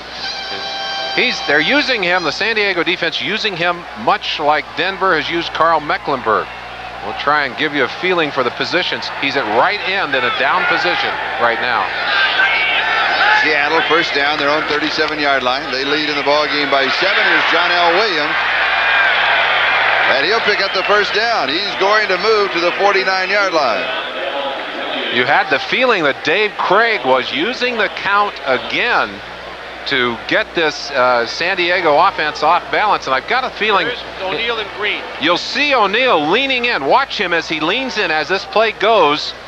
Turn it loose, fellas, and watch him. You see him, he's already jumped, and he's just ahead of the count, and in doing so, there's no way that he can really be under balance. I think they're biting on the count a little bit, Charlie.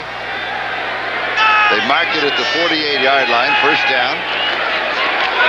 John L. Williams again. And he's going to pick up 5 on the play. It'll be second down and 5. Ticker, Charlie, no more talk. Ticker, do it. Now let's check the 10-minute ticker. Denver continues to lead Indianapolis in the fourth quarter. That one is really moving right along. The Raiders in front of Kansas City. Philadelphia in front of Phoenix now, 7-5. Pittsburgh by 3. New Orleans continues to lead the Jets. They're all in the third quarter. And here it is Seattle 17, San Diego 10, with just over 6 minutes to go in the third. Leslie O'Neal now all the way at the other end. He's lined up at the opposite end, all the way from right to left. Kurt Warner Close to the first down. And on your corner. He needed 5, and it looked as if he got it all. Let's watch O'Neal come all the way around. Fine play, Leslie O'Neal coming all the way from behind, number 91. Watch this good inside out, or outside in this case, pursuit, as he comes in to take Warner to the ground. So it is working, Charlie. They move him from the right end to the left end and get him into the action. Now, when that happens, what does it do to the other linemen, to the other defenders? Do they have to adjust also? Well, a lot of times we only hear about the man that moves. You've got to be an unselfish defense because all the other members who are moved out of a position, for example, when Leslie moves to left end, somebody else has to move away from that position. So this whole defense has to do a lot of thinking. It's not only a chance for O'Neal to be a star, but it's a chance for a whole defense to do something that's very important here. 66 is eligible. 66. Andy Heck is in as a tight end. The announcement made that he is an eligible receiver because he will be on the end of the line. Here's O'Neal again. He's moved in a little bit from the end position. He's now inside of that tackle, and it's a fumble. Craig recovers his own fumble as he had a problem taking the snap from center. Charlie, 3 different plays. Leslie O'Neal lined up in 3 different positions, but that ball never got back from the center Fiesel into Craig's hands. He did a good job of covering it and saving it, but they're going to have to kick it away. So Ruben Rodriguez will be kicking to Dana Brinson, and Brinson with the muff the last time he was in this situation, and I know that weighs on your mind. Well, they haven't taken him out. I think that's good. They want to give him a chance to play his way back into favor here. They're going to kick it to him again. No, somebody else will get this one. Bird is going to get that one. Fair catch is taken on the far side by Gil Bird. 28 yards on the kick. We've got a timeout. It's Seattle 17 and San Diego 10. We'll be back in just a moment. Because at GTE, the power is on. Leading money winner Payne Stewart, Curtis Strange, and a field of golfing greats tee off at the Walt Disney World Oldsmobile Classic next Saturday on NBC. Welcome back to San Diego. You're looking at Quinn Early. We saw him on the sideline a little earlier. And one with a hat on, yes, and the glasses. Charlie. And he's inactive, but he's not limping. He's moving around, with great ease. Charlie had his knee scoped. They went in there with a new scope, but it's a new needle-type scope that's like a big hypodermic needle. They can go in and look around and see if there's any damage. I saw him yesterday in the locker room. He was limping a little bit today. I saw him walking through there. He said, hey, I think I could play today. So it's amazing what they're doing now. They've really come a long ways with the medical techniques, and they're giving these athletes a chance to come back quicker and quicker all the time. That surgery that took place on Friday, 2 days ago. 2 days ago. San Diego with the first down. And Spencer gets the call. The old surgery, and I'm not talking about that old, going back to the time that I was playing. Once you opened up the knee, you were looking at least at 6 weeks minimum, and often 9 weeks. These players able to come back from this arthroscopic surgery often in 7 or 8 days, and with this new technique, perhaps even quicker. The ball at the 26-yard line. Joey Howard has replaced Joe Patton at offensive tackle. Patton's still suffering from that knee. We saw him re-injure early in this ballgame. San Diego trailing by 7. Spencer to the 30. The third down is still a couple to go. Third quarter offensive plays prior to this series. Actually, we can now include this series. Pick up a 4 yards. Seattle 16 offensive plays in the second half, and San Diego has run only 7.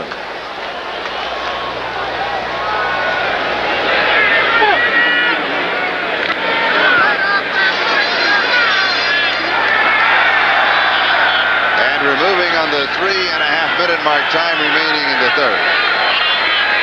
Brinson, the remaining back. There as a receiver, and McMahon can run for it, and he's got it, and he goes sliding to the 35 and has the first down. One thing you don't question is Jim McMahon's courage. Never been afraid to run with that football. He sees an opportunity to pick up that first down, and he will go for it. He's still learning this offense, Charlie. Feels very comfortable with it. Yeah, well, those 8-yard average isn't all that shabby. I wouldn't laugh at those numbers. And both first downs. You bet. Those are the important stats. We talked about the importance of turnovers. 3 turnovers today, and the end result 10 points for Seattle. You don't think they're important? Wow. And here's the reverse to Holland, and Seattle is waiting for it. Vernon Maxwell and Nesby Glasgow were saying, come on, hurry and run it. Hurry and run it, because we're waiting here. And by the way, this telecast is presented by authority of the National Football League, intended for the private use of our audience. Any rebroadcast or other use of this telecast without the express written consent of the San Diego Chargers and the National Football League is prohibited. Today's game, the property of the National Football League, Seattle Seahawks, and San Diego Chargers, all rights reserved. Charlie, that same play run earlier was a fake that went for long yardage to Anthony Miller. And I think they thought that the defense would remember that. The defense had a short memory. They said, we got this one.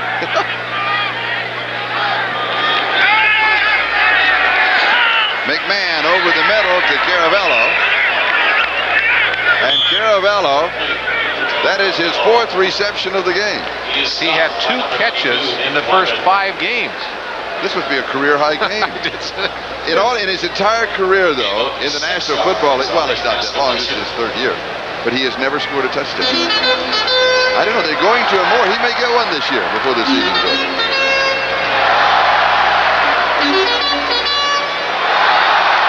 Third down and 6.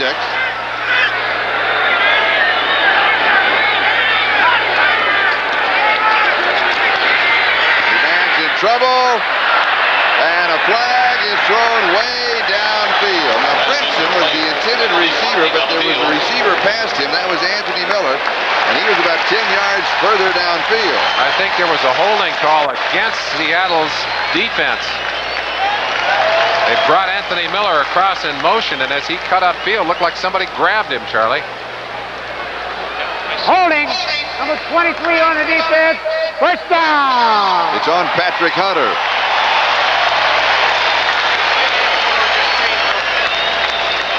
Right-hand corner of your screen, right over in here, you get a chance to see it. It's already gone by. There it is. There it is. There it is. Right there.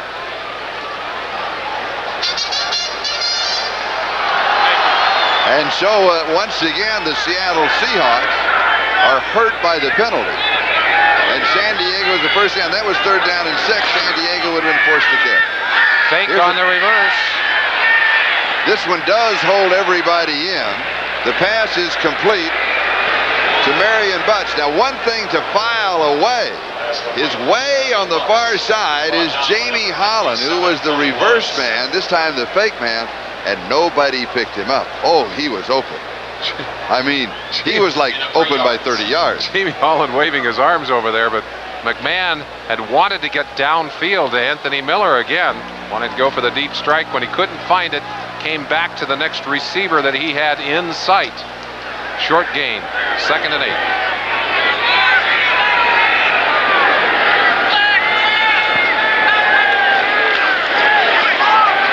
McMahon waves a receiver deep and then throws a little pattern on the right side to Wayne Walker. He'll lose yardage on that play. He'll actually lose about a yard on that play. In fact, more than that, almost 2 yards. So they go from 2nd and 8 to 3rd and almost 10. This is a sidearm pass from McMahon. We saw a couple of sidearmers earlier from Craig. Watch this one, just whip.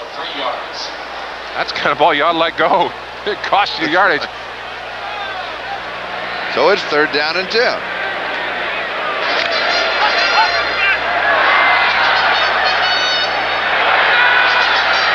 The numbers on Jim McMahon, 17 of 26.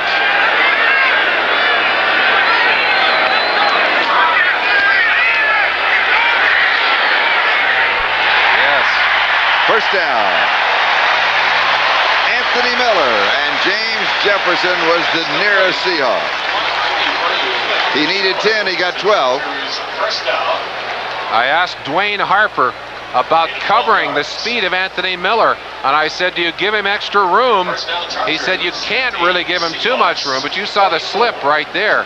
Feet went right out from underneath him. And so the ball at the 44-yard line of Seattle and a first down.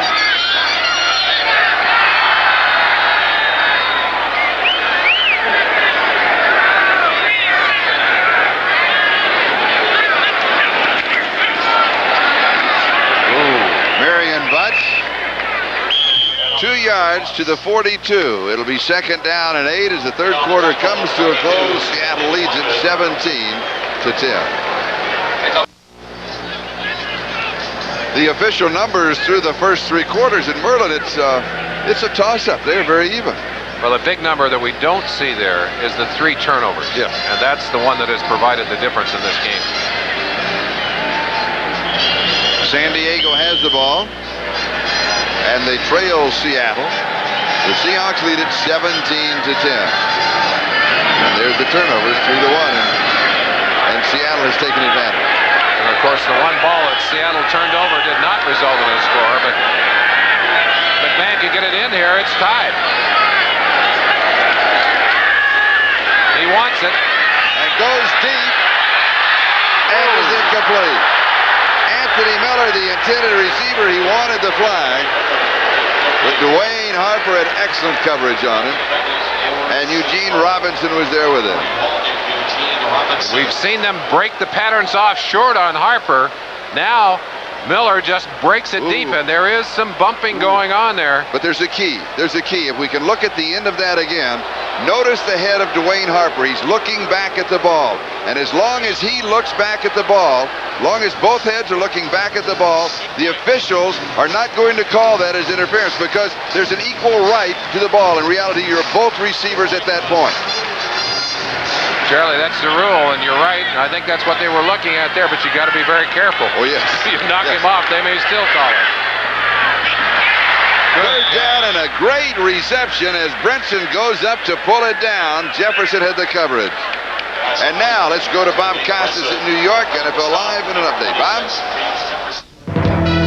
Charlie, we told you earlier about Herschel Walker's 148 yards on 18 carries. Here's his first play from scrimmage as a Minnesota Viking. The handoff from Tommy Kramer, big hole, but then he does the rest himself, splitting defenders 47 yards until he throws a shoe. Otherwise, he might have gone all the way. Tim Harris caught him from behind. Vikings beat Green Bay 26-14. What was it? For a lack of a shoe, a kingdom was lost? Oh, yeah, I thought only horses threw shoes. I did too. Thank you, Bob. Here's Hank Illicit. Oh, now this is a great kick. Is he going to make it? Doesn't quite get it. No. Doesn't quite get it. Zone. But notice that punch, the spiral, and he aimed it right at the corner, just as if he was throwing the ball. We've got a timeout. We'll be right back after these messages from your local station. If you didn't know, if you look at the 2 quarterbacks and now you look at the comparison of the numbers, could you tell which quarterback is leading? Not from that, Charlie. Not from that. You certainly couldn't. And basically, both quarterbacks have had a pretty good day. Yes, they have. Been some impact plays made outside of their reach. There's the score. The one on the left is leading. Number 17. Number 17, I know him. yes. From the 20-yard line, Seattle first down.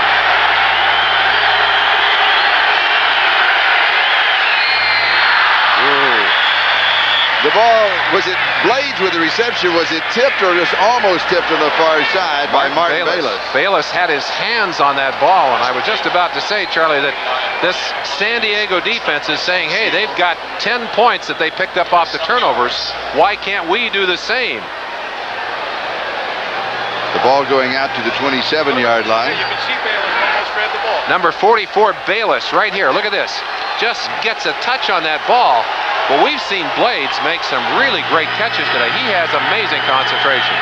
That's a tough catch to make. Once that ball changes the flight and starts to flutter just a little, and John L. Williams, he's going to flutter back to the line of scrimmage. He may lose a little on that.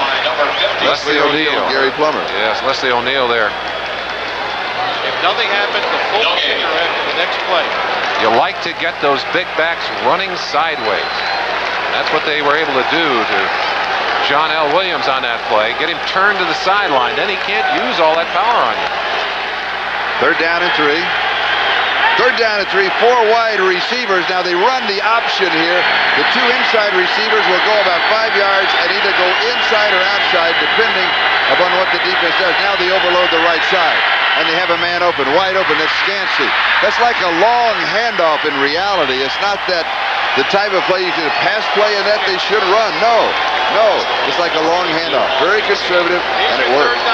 And it shows you the kind of security, the kind of confidence they have in Scansey. Scansey is going to come in motion. Ordinarily, they'll run him out of this slot position and run him inside. In this situation, he goes all the way to the outside.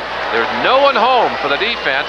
Finally, Elvis Patterson, number 24, comes over, but Scansey comfortably picking up the first down already. Now he's converted 85% of his 3rd down opportunities this year, and he's converted 2 of 2 that I can remember right now. He dropped 1 today that would have made it 3 for 3, Charlie. He dropped 1. Flag down. Kurt Warner, the ball carrier. The one early that he should have caught. Yes. Right down the middle of the field that would have given them a great field position and a first down. And you know what's interesting about Paul Scansey? Trained by Largent, and I think he'll remember the one he dropped, not the one he caught today. There's several that he caught. Trained by Largent. Has a nice ring to it, doesn't it? Offside. Number 75 on the defense. Still first down. Joe Phillips, the nose tackle offside. If there is one receiver you would like young receivers to emulate, and there are several in the league, but the one that Scansey chose to adopt, and some say that Scansey is a clone of Largent. I think that's a real compliment. Does not have the quickness of a Largent, but he has really had an opportunity to use to the maximum every bit of talent that he has. And you convert those numbers, 47 to 56, that's 85%. I did that earlier. I didn't do it. That was good, Charlie. I didn't do it now. Now, let's check all the scores. Let's go back first to the early ball games. Upset City again. Houston defeats Chicago. Now, you've got to raise that as an upset, but look at this. Miami 20, Cincinnati 13 in Cincinnati. The Giants over Washington by 3. New England, they should have beat Atlanta, but they didn't. They lose. San Francisco over Dallas, that's expected. Dallas is, they're 0 for the season. Detroit by 1, and Minnesota over Green Bay. In the 4th, Denver still 7-3. They haven't been scoring that since 13 minutes to go in the first half. We'll come back to finish up those right after this play. Got updates on everything that's going on. 2nd down. A flag is down. And so while the officials sort out the flag, we can run through the rest of the scores as we'll come back. We had an illustration is the call. All right, here we go. Denver 7-3. The Raiders, they're blowing out Kansas City. Now the Raiders are tied in that 4-way tie for 2nd place, so they're going to go into. They're still chasing Denver. Who knows what's going to happen there? Pittsburgh over Cleveland, and the Jets in New Orleans with the Saints leading that one. Illegal motion on Kurt Warner, Charlie, and what is happening here? Craig is using a very long count to try and draw the San Diego defense off sides. They've been able to do that a couple of times, but on that play, he drew his own team offside. Or actually drew the motion from Warner.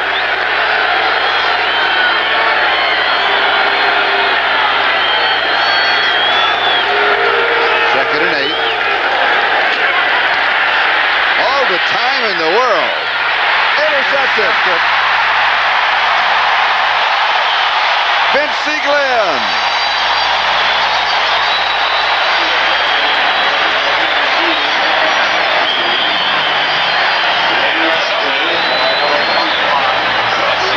Lots of time for Craig, but right at the last, he had pressure from Phillips.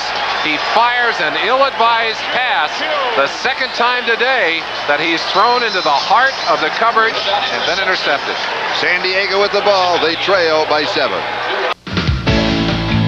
NBC Sports coverage of the National Football League is brought to you by Busch Beer, the beer with a taste as smooth as its name. By the new generation of Oldsmobile. Step into the future now at your Oldsmobile dealer. And by Magnavox. Smart choices for smart people. Magnavox. Smart. Very smart.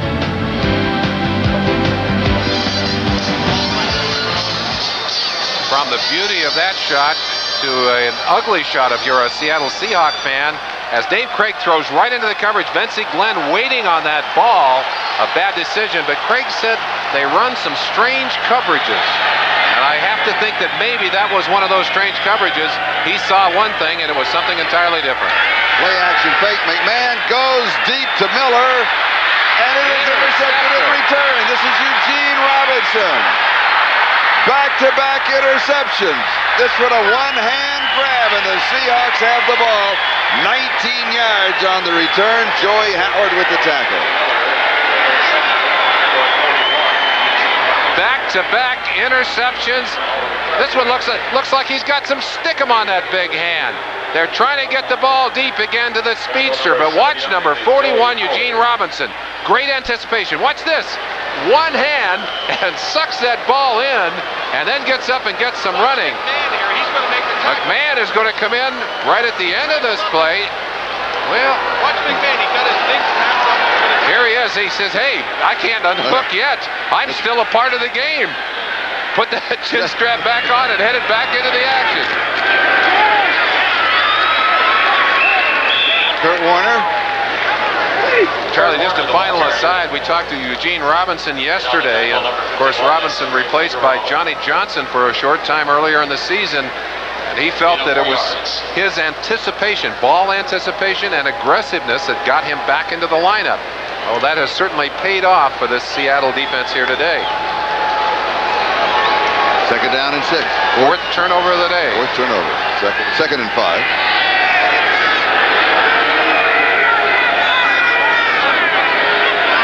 That's Robert Tyler, the tight end, is the motion man. Dropped off in the left flat to John L. Williams. Ooh. Now for an update, let's go to New York and join Bob Costas. Bob? He's hit by Sam Siegel.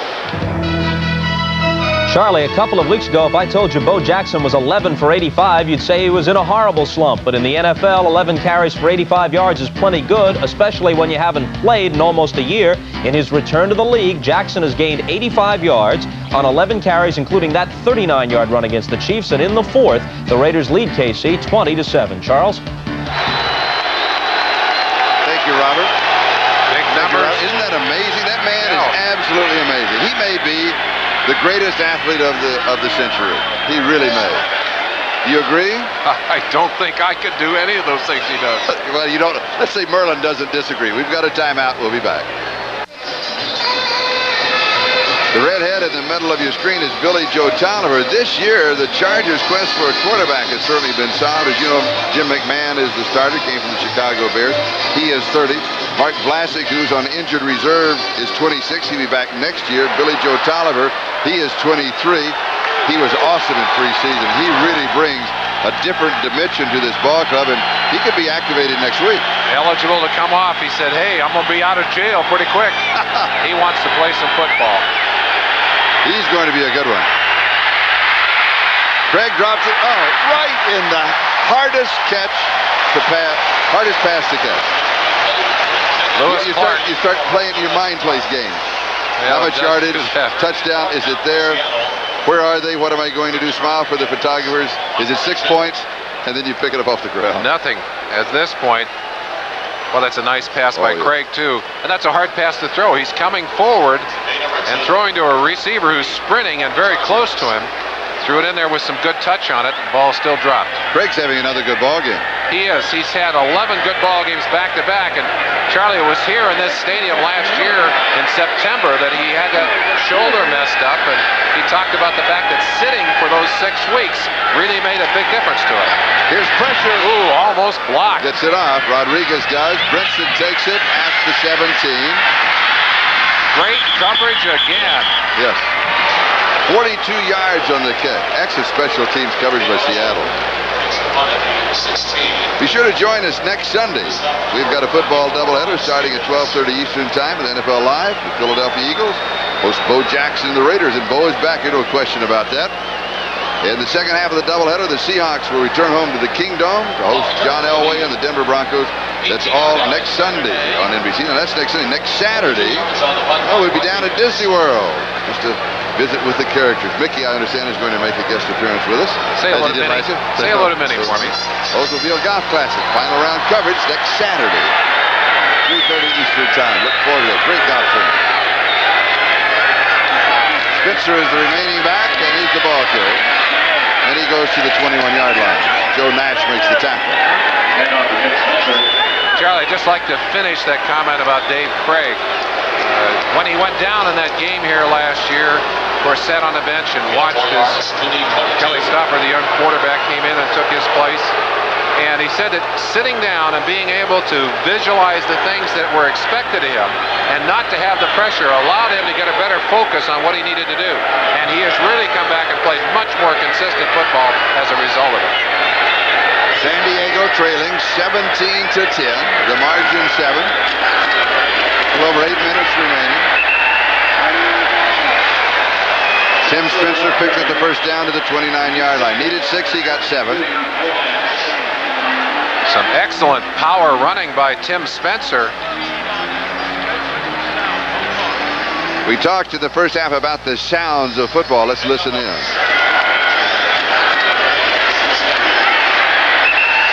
And the speed of the game. That was played at normal speed. We try and show you very often replays at slow speed.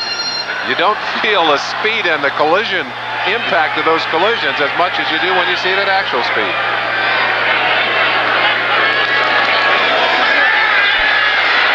McMahon, downfield pass is complete to Miller. He's got the first down. He goes out just outside the 45-yard line.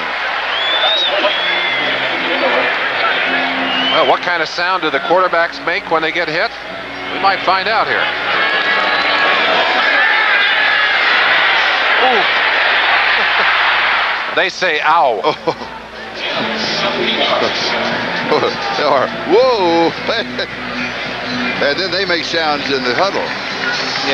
I'll tell you the one thing though, when you complete the pass, it doesn't hurt nearly so much.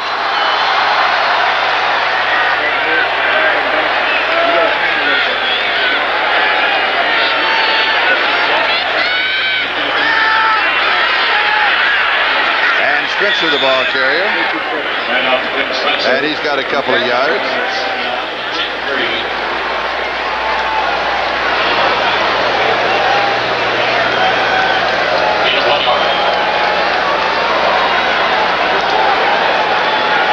We'd now like to welcome those of you that have been watching the Indianapolis-Denver game. The final score there, Denver 14, Indianapolis 3, so the Broncos will remain atop the AFC West. Here, as you can see, just under 7 minutes to go, we've got a close one. Seattle leading 17-10.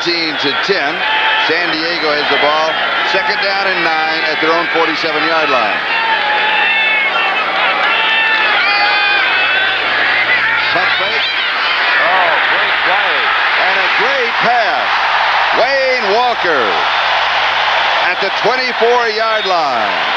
McMahon showing a beautiful touch down the right side, 29 yards. Charlie, the thing that makes this play work is the long arm fake by McMahon. Watch this, the fake right there, and the long arm action forced the bite by Dwayne Harper. No chance to recover. Eugene Robinson gets there. Here's the arm action. Watch the quarterback go by. The break, and he fakes that long arm action, pulls the defensive back up, and then delivers the ball over his head. That's a beautiful play by McMahon. Beautiful play. And San Diego has a first down. They'll mark it at the 23-yard line of Seattle. Marion Butts is the running back, and he's the ball carrier. And he's going to have a yard to the 21. 2 yards to the 21. It'll be second down. The final that we talked about, Denver defeating Indianapolis. The Raiders leading Kansas City, so they'll stay 2 games back. Philadelphia in front of Phoenix comfortably 14-5 for Phoenix, a safety and a field goal. Pittsburgh shutting out Cleveland. That's another upset in the fourth. And New Orleans comfortably in front of the Jets in the fourth quarter by a score of 20-7. Here again, Seattle 17, San Diego 10, moving on the 6-minute mark in the fourth quarter. Dana Brinson is now the H-back. He is the remaining back in this formation. McMahon, a timing pattern, and Miller cannot quite get to it. McMahon had pressure. Brinson was the blocker on the outside rusher, and he couldn't stop him. Charlie, important to mention here that Brett Miller and Joel Patton, the starting tackles, out of the ball game. James Fitzpatrick, Joey Howard have had to go in there. They've done a good job inside along with Courtney Hall and Richards and Thompson. McMahon, with time, hit at the last second by Maxwell, the linebacker. And he was the man Brinson couldn't stop. Had he been there a second longer, if he could have waited a second longer, might have been able to complete that pass because the receiver was coming open. Now Brinson at that H-back slot replaces Rod Bernstein, who's out with the knee injury, and he's giving away about 5 inches and 50 pounds. McMahon throws underneath the coverage. It's Anthony Miller, makes a good inside move, and this kid crawls to the 5-yard line. A total of 17. First down and goal to go for the tie. 5.5 time remaining. We talked about what Anthony Miller can do after he catches the ball. This play, after the catch, is the most important part. He didn't have the first down until he broke away from that first defender and sprinted down inside. Well, they said they wanted to get the ball to Anthony Miller to utilize his speed. They've done a good job. First down, goal to go, 5-yard line. Moving on the 5-minute mark, time remaining. Spencer, the remaining back. Caravello in motion. Here's Spencer. He's got about half of it.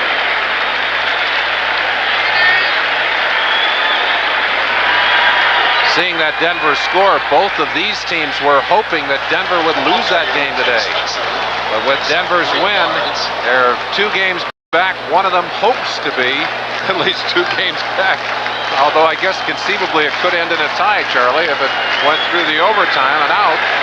But San Diego right now looking to make it a tie on the board. They've got to get it into the end zone to do so.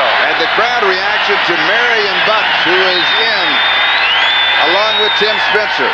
Butts has scored 6 touchdowns this year, and he dives for 7.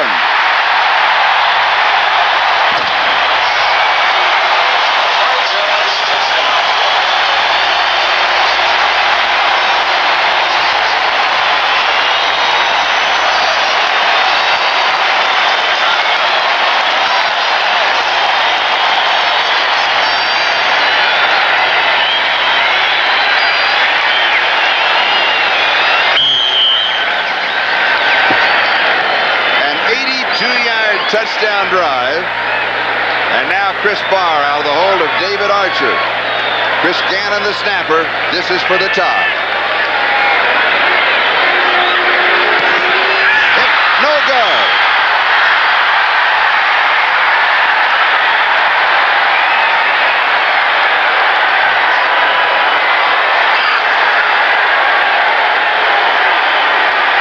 The Seattle Seahawks have made a living over the years blocking kicks.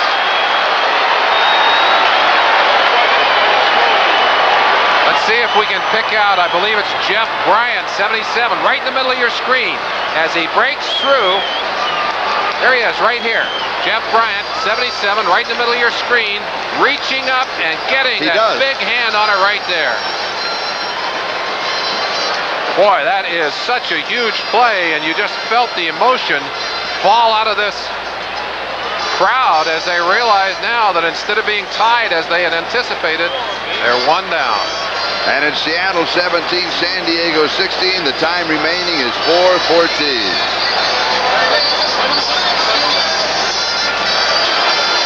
Go back to the score. Let's go back and look at that touchdown, Charlie. Caravello, number 46, in motion.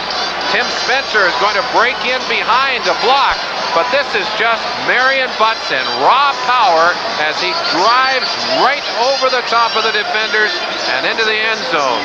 Last week it was Christian Okoye, a 260-pound back. That's a 250-pound back. They're not easy to stop. Barr kicks off, and here's Jefferson on the return from the 5.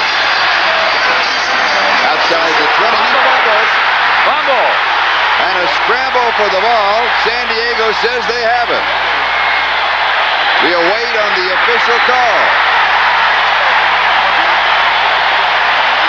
There's a war going on under that stack right now. You're allowed to get your hands broken down in there.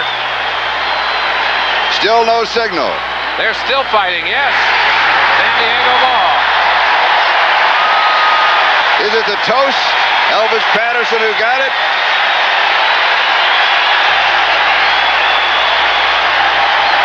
early part of this game, the Seahawks special teams have been making the big plays. Jefferson stripped that ball away from him right there. The ball is loose and on the ground. 35 Butts had a chance on it. But it's, who is it, Charlie? David Brandon, I believe. David Brandon, number 58. Yes. Sure enough, David Brandon, 58, that came up with that football, and McMahon marches the offense back out onto the field, and how quickly the emotion has turned again. Already within field goal range, 4:06, time remaining, down by 1.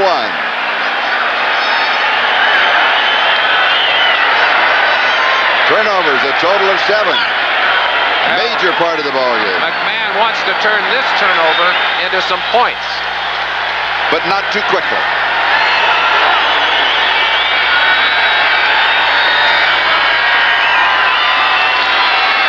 There's Spencer. He fumbles it, but it goes out of bounds. What is happening with the ball today? Somebody sprayed some WD-40 on that sucker. You know, we've had a couple of bad exchanges at the center, and we've had fumbles kind of popping up from every direction. Well, we hear the music to Jaws out there somewhere.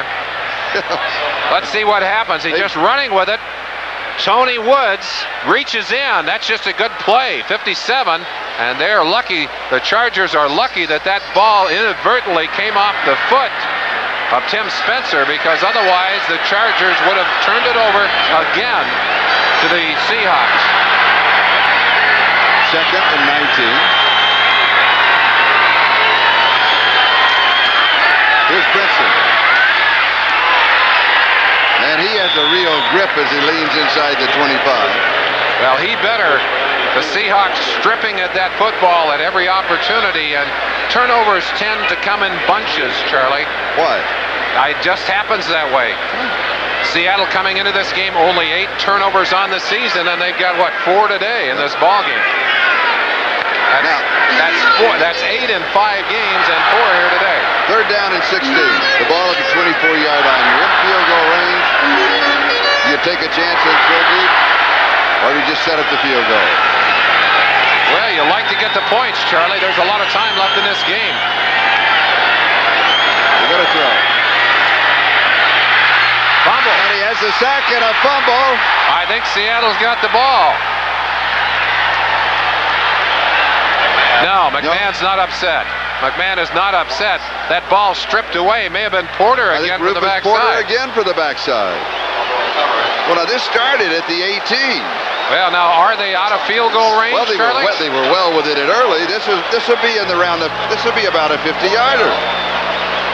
Let's see if we can see what happens to McMahon. 97 coming right in front of you. Rufus Porter will go all the way around the backside.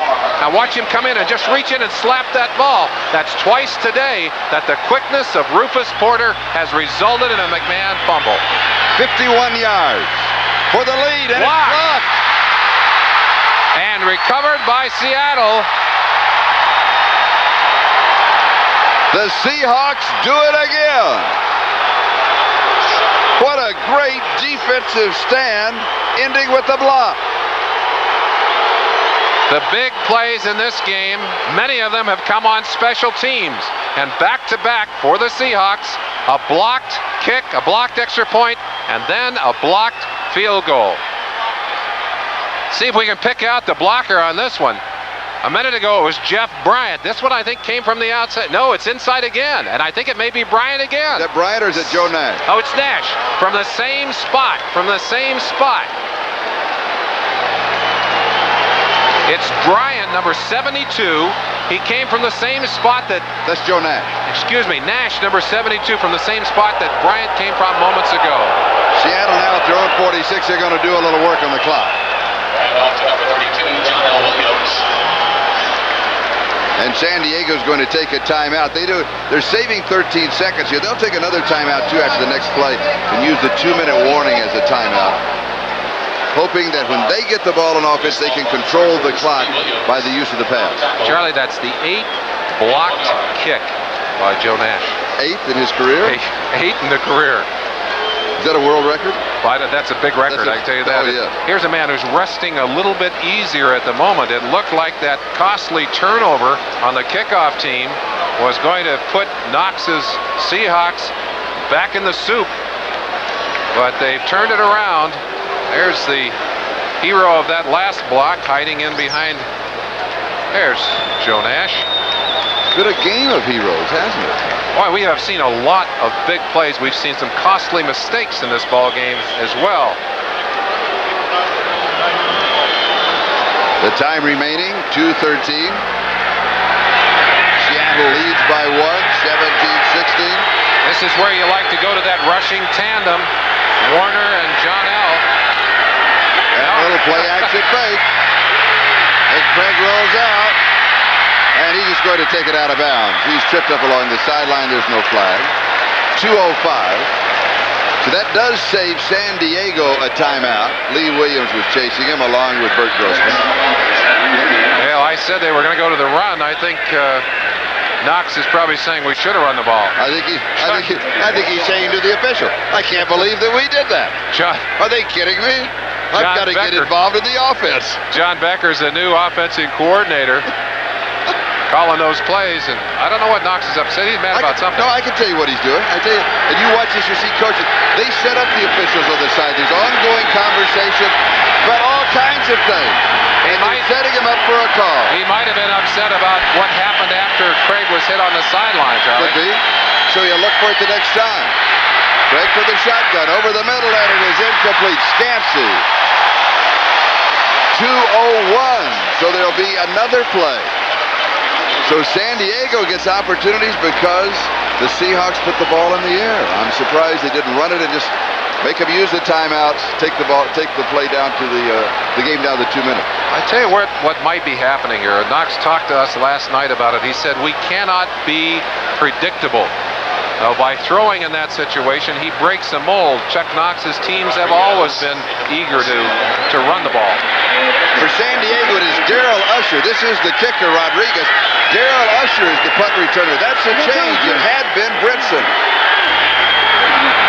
There's pressure. Good high kick. Great hang time. Coverage is excellent. No fair catch. Take it at the 10. Slips one. Second man gets him. Good coverage again by Seattle. 43 yards on the kick. 1 yard on the return. 1:51. Time remaining. The margin is 1 point. 3 yards on the by Rodriguez. In this ball game, Merlin, we've had 2 tee blocks, an extra point and a field goal attempt. How does that happen? Well, it doesn't happen by accident. I can tell you, if you go to a Seattle practice during the week, in particular Wednesday and Thursday, Rusty Tillman has his charges out there blocking kicks time after time after time. In fact, the punt rushing team can't leave until everyone has blocked a kick. So he puts good schemes together. He convinces those players that they can block kicks, and then he has some people who have a knack for it. Nash, for example, I mentioned, has 8 blocks in his career. I mean, 8 blocks. I mean, that's incredible. You don't get that many. And Seattle over the years has done as good a job as any team in the league. In fact, I don't know whether a stat is kept officially, but Houston has done a good job too. But Seattle, a team that year in and year out blocks punts, blocks extra points, and blocks field goals. How many blocks did you have in your career? I had 2. 2. And that was in 15 years. I was pretty proud of those. So. You would not even be a finalist. No, I wouldn't be in this one, Charlie. I couldn't get into Rusty's group in there. He's got some guys who have blocked a lot more than I have. He's a special teams coach in Seattle. 1:51, time remaining. Again, the margin is 1. You're not 90 yards away. You're only about 70. 79. Maybe 65. Well, and there's a mistake that may not have been made if Joel Patton had been able to stay in the game. Had to come out because of his knee. Start. Number 79 on the offense. Still first down. Joey Howard, number 79, in Patton's place. And he simply wasn't able to maintain his composure in there. Worried about the pass rush. Tried to drop back a little too early. 1st and 15. Penalties. Seattle self-destructed in the first half. Second half, they haven't had that many. San Diego, that's 7 for 36. That's not a bad total. Here's the clock. McMahon for the end zone, and he goes deep. And it's caught. Wayne Walker has it. away from a field goal attempt. That was 44 yards. Clock is moving. 1:30, 90 seconds left. Another speedster. That's one thing that San Diego can do to you. They can throw a lot of speed at you. Victor Floyd is the remaining back. Fresh legs. He's the ball carrier. Only gets to the 50. It's second down and 8. San Diego will take a timeout. They stop the clock now. 1:13. Time remaining. Chargers. They need another 25 yards for a field goal attempt, but one has already been blocked. Good morning, Mr. Graves. This is the all-new four-door Cutlass Supreme. Your mission is to show the world that is causing an automotive revolution. Its sleek look and responsive performance make it a superpower among world-class cars. This is not your father's Oldsmobile. Hey, head up! This is the new generation of ours.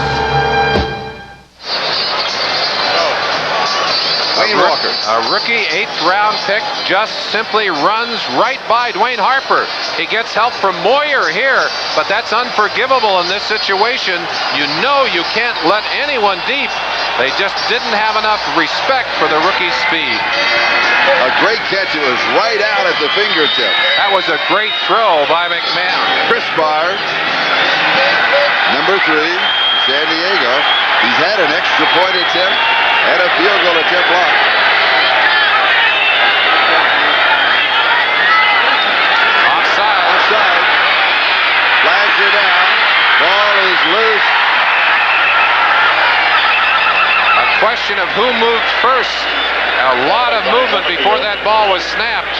There's no question that there were Seattle players into the line, and they're pointing back to say it is offsides, Seattle.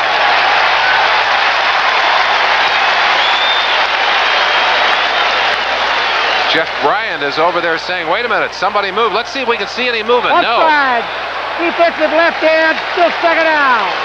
77 was offside. Bryant into movement and across the line. But if it's time to take another quick look, there was a little movement, not a lot, but a little movement of the man right across from him, and he went with it. David Richards lifts his hand before the ball is snapped. There he does. The right guard. there. Yes. Well, Jeff was right, but the official did not see it.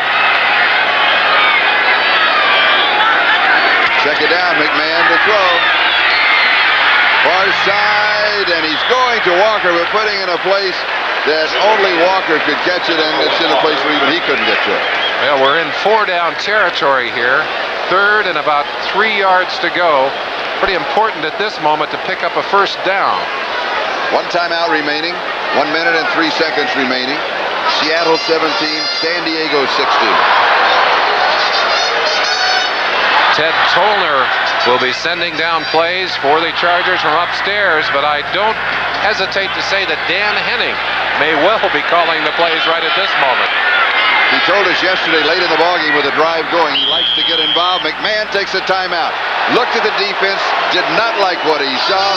He takes the last timeout. We'll be back in a moment. This is Charlie Jones, Merlin Olsen. 1:03, time remaining, the ball at the 45-yard line. Now, San Diego has dug themselves a hole by having to take that last timeout. And they like always, and all teams like this, to save that timeout for the field goal attempt so you do not have to rush it. They're going to have to rush a field goal team onto the field to get a kickoff, and it's and they have been unsuccessful from a blocking standpoint, extra points and field goals. Certainly right about that, Charlie, but I don't know that McMahon had choice. He didn't want to make a mistake. Either the call was not right for what he saw, or he didn't have the right people in there. Something upset him dramatically. He felt it was important enough not to make a mistake that he called the timeout. McMahon has thrown for 268 yards. McMahon to throw. The pass is complete to the tight end, Joe Caravello. And those of you that have been watching Kansas City and the Raiders with the final score, the Raiders over Kansas City 20-14, you got here just in time. Hurry up offense. McMahon will go without a huddle. 1 point down. They're trying to get into field goal range here, and there is Rufus Porter. And it is caught. A great catch by Victor Floyd. Clock is moving. No timeouts. Now remember, McMahon can spike it into the ground to stop the clock. Porter has knocked the ball out of McMahon's hands twice already today, and he had that in mind again, but couldn't get there. Now what he can do, he can let the clock run down and spike it. No, he's going to get another playoff. There's a flag down. Floyd gets to the sideline, but there's a flag down. Holding against San Diego. Oh, what a costly call. That will take them back 10 yards, and I think, Charlie, that may push them out of field goal range with 14 seconds on the clock. Number 79, still And it's on Joey Howard, the left tackle, who's replaced the injured Joel Patton. Self-destructing. Right-hand side of your screen, number 79. That's Rufus Porter, the speed going inside. And Joey just grabs the shirt and takes him down. You saw the official reaching for the flag. From this point, it is a 54-yard attempt. 14 seconds left, no timeouts. He's got to go to the sideline, Charlie. Got to go to the sideline, get the ball out of bounds, and he's got to pick up some yardage doing it. And you're on the ragged edge of the distance of Chris Barr. Got a Hail Mary setup on the right-hand side. But he's going to come back left. Miller was open, but McMahon ran out of time. He only took 4 seconds with that play. He can throw another of those if he wishes to. They set up the Hail Mary look, went back to the speed and Anthony Miller on the left-hand sideline, but McMahon simply overthrew the ball. He ran out of time from pressure and from the clock. You can't dawdle. You certainly can't. They've got to get a little more yardage here, Charlie. And the field goal team has to be poised, though. They've got to go after this play. He's had 2 of a block. Extra point and field goal. Here we are.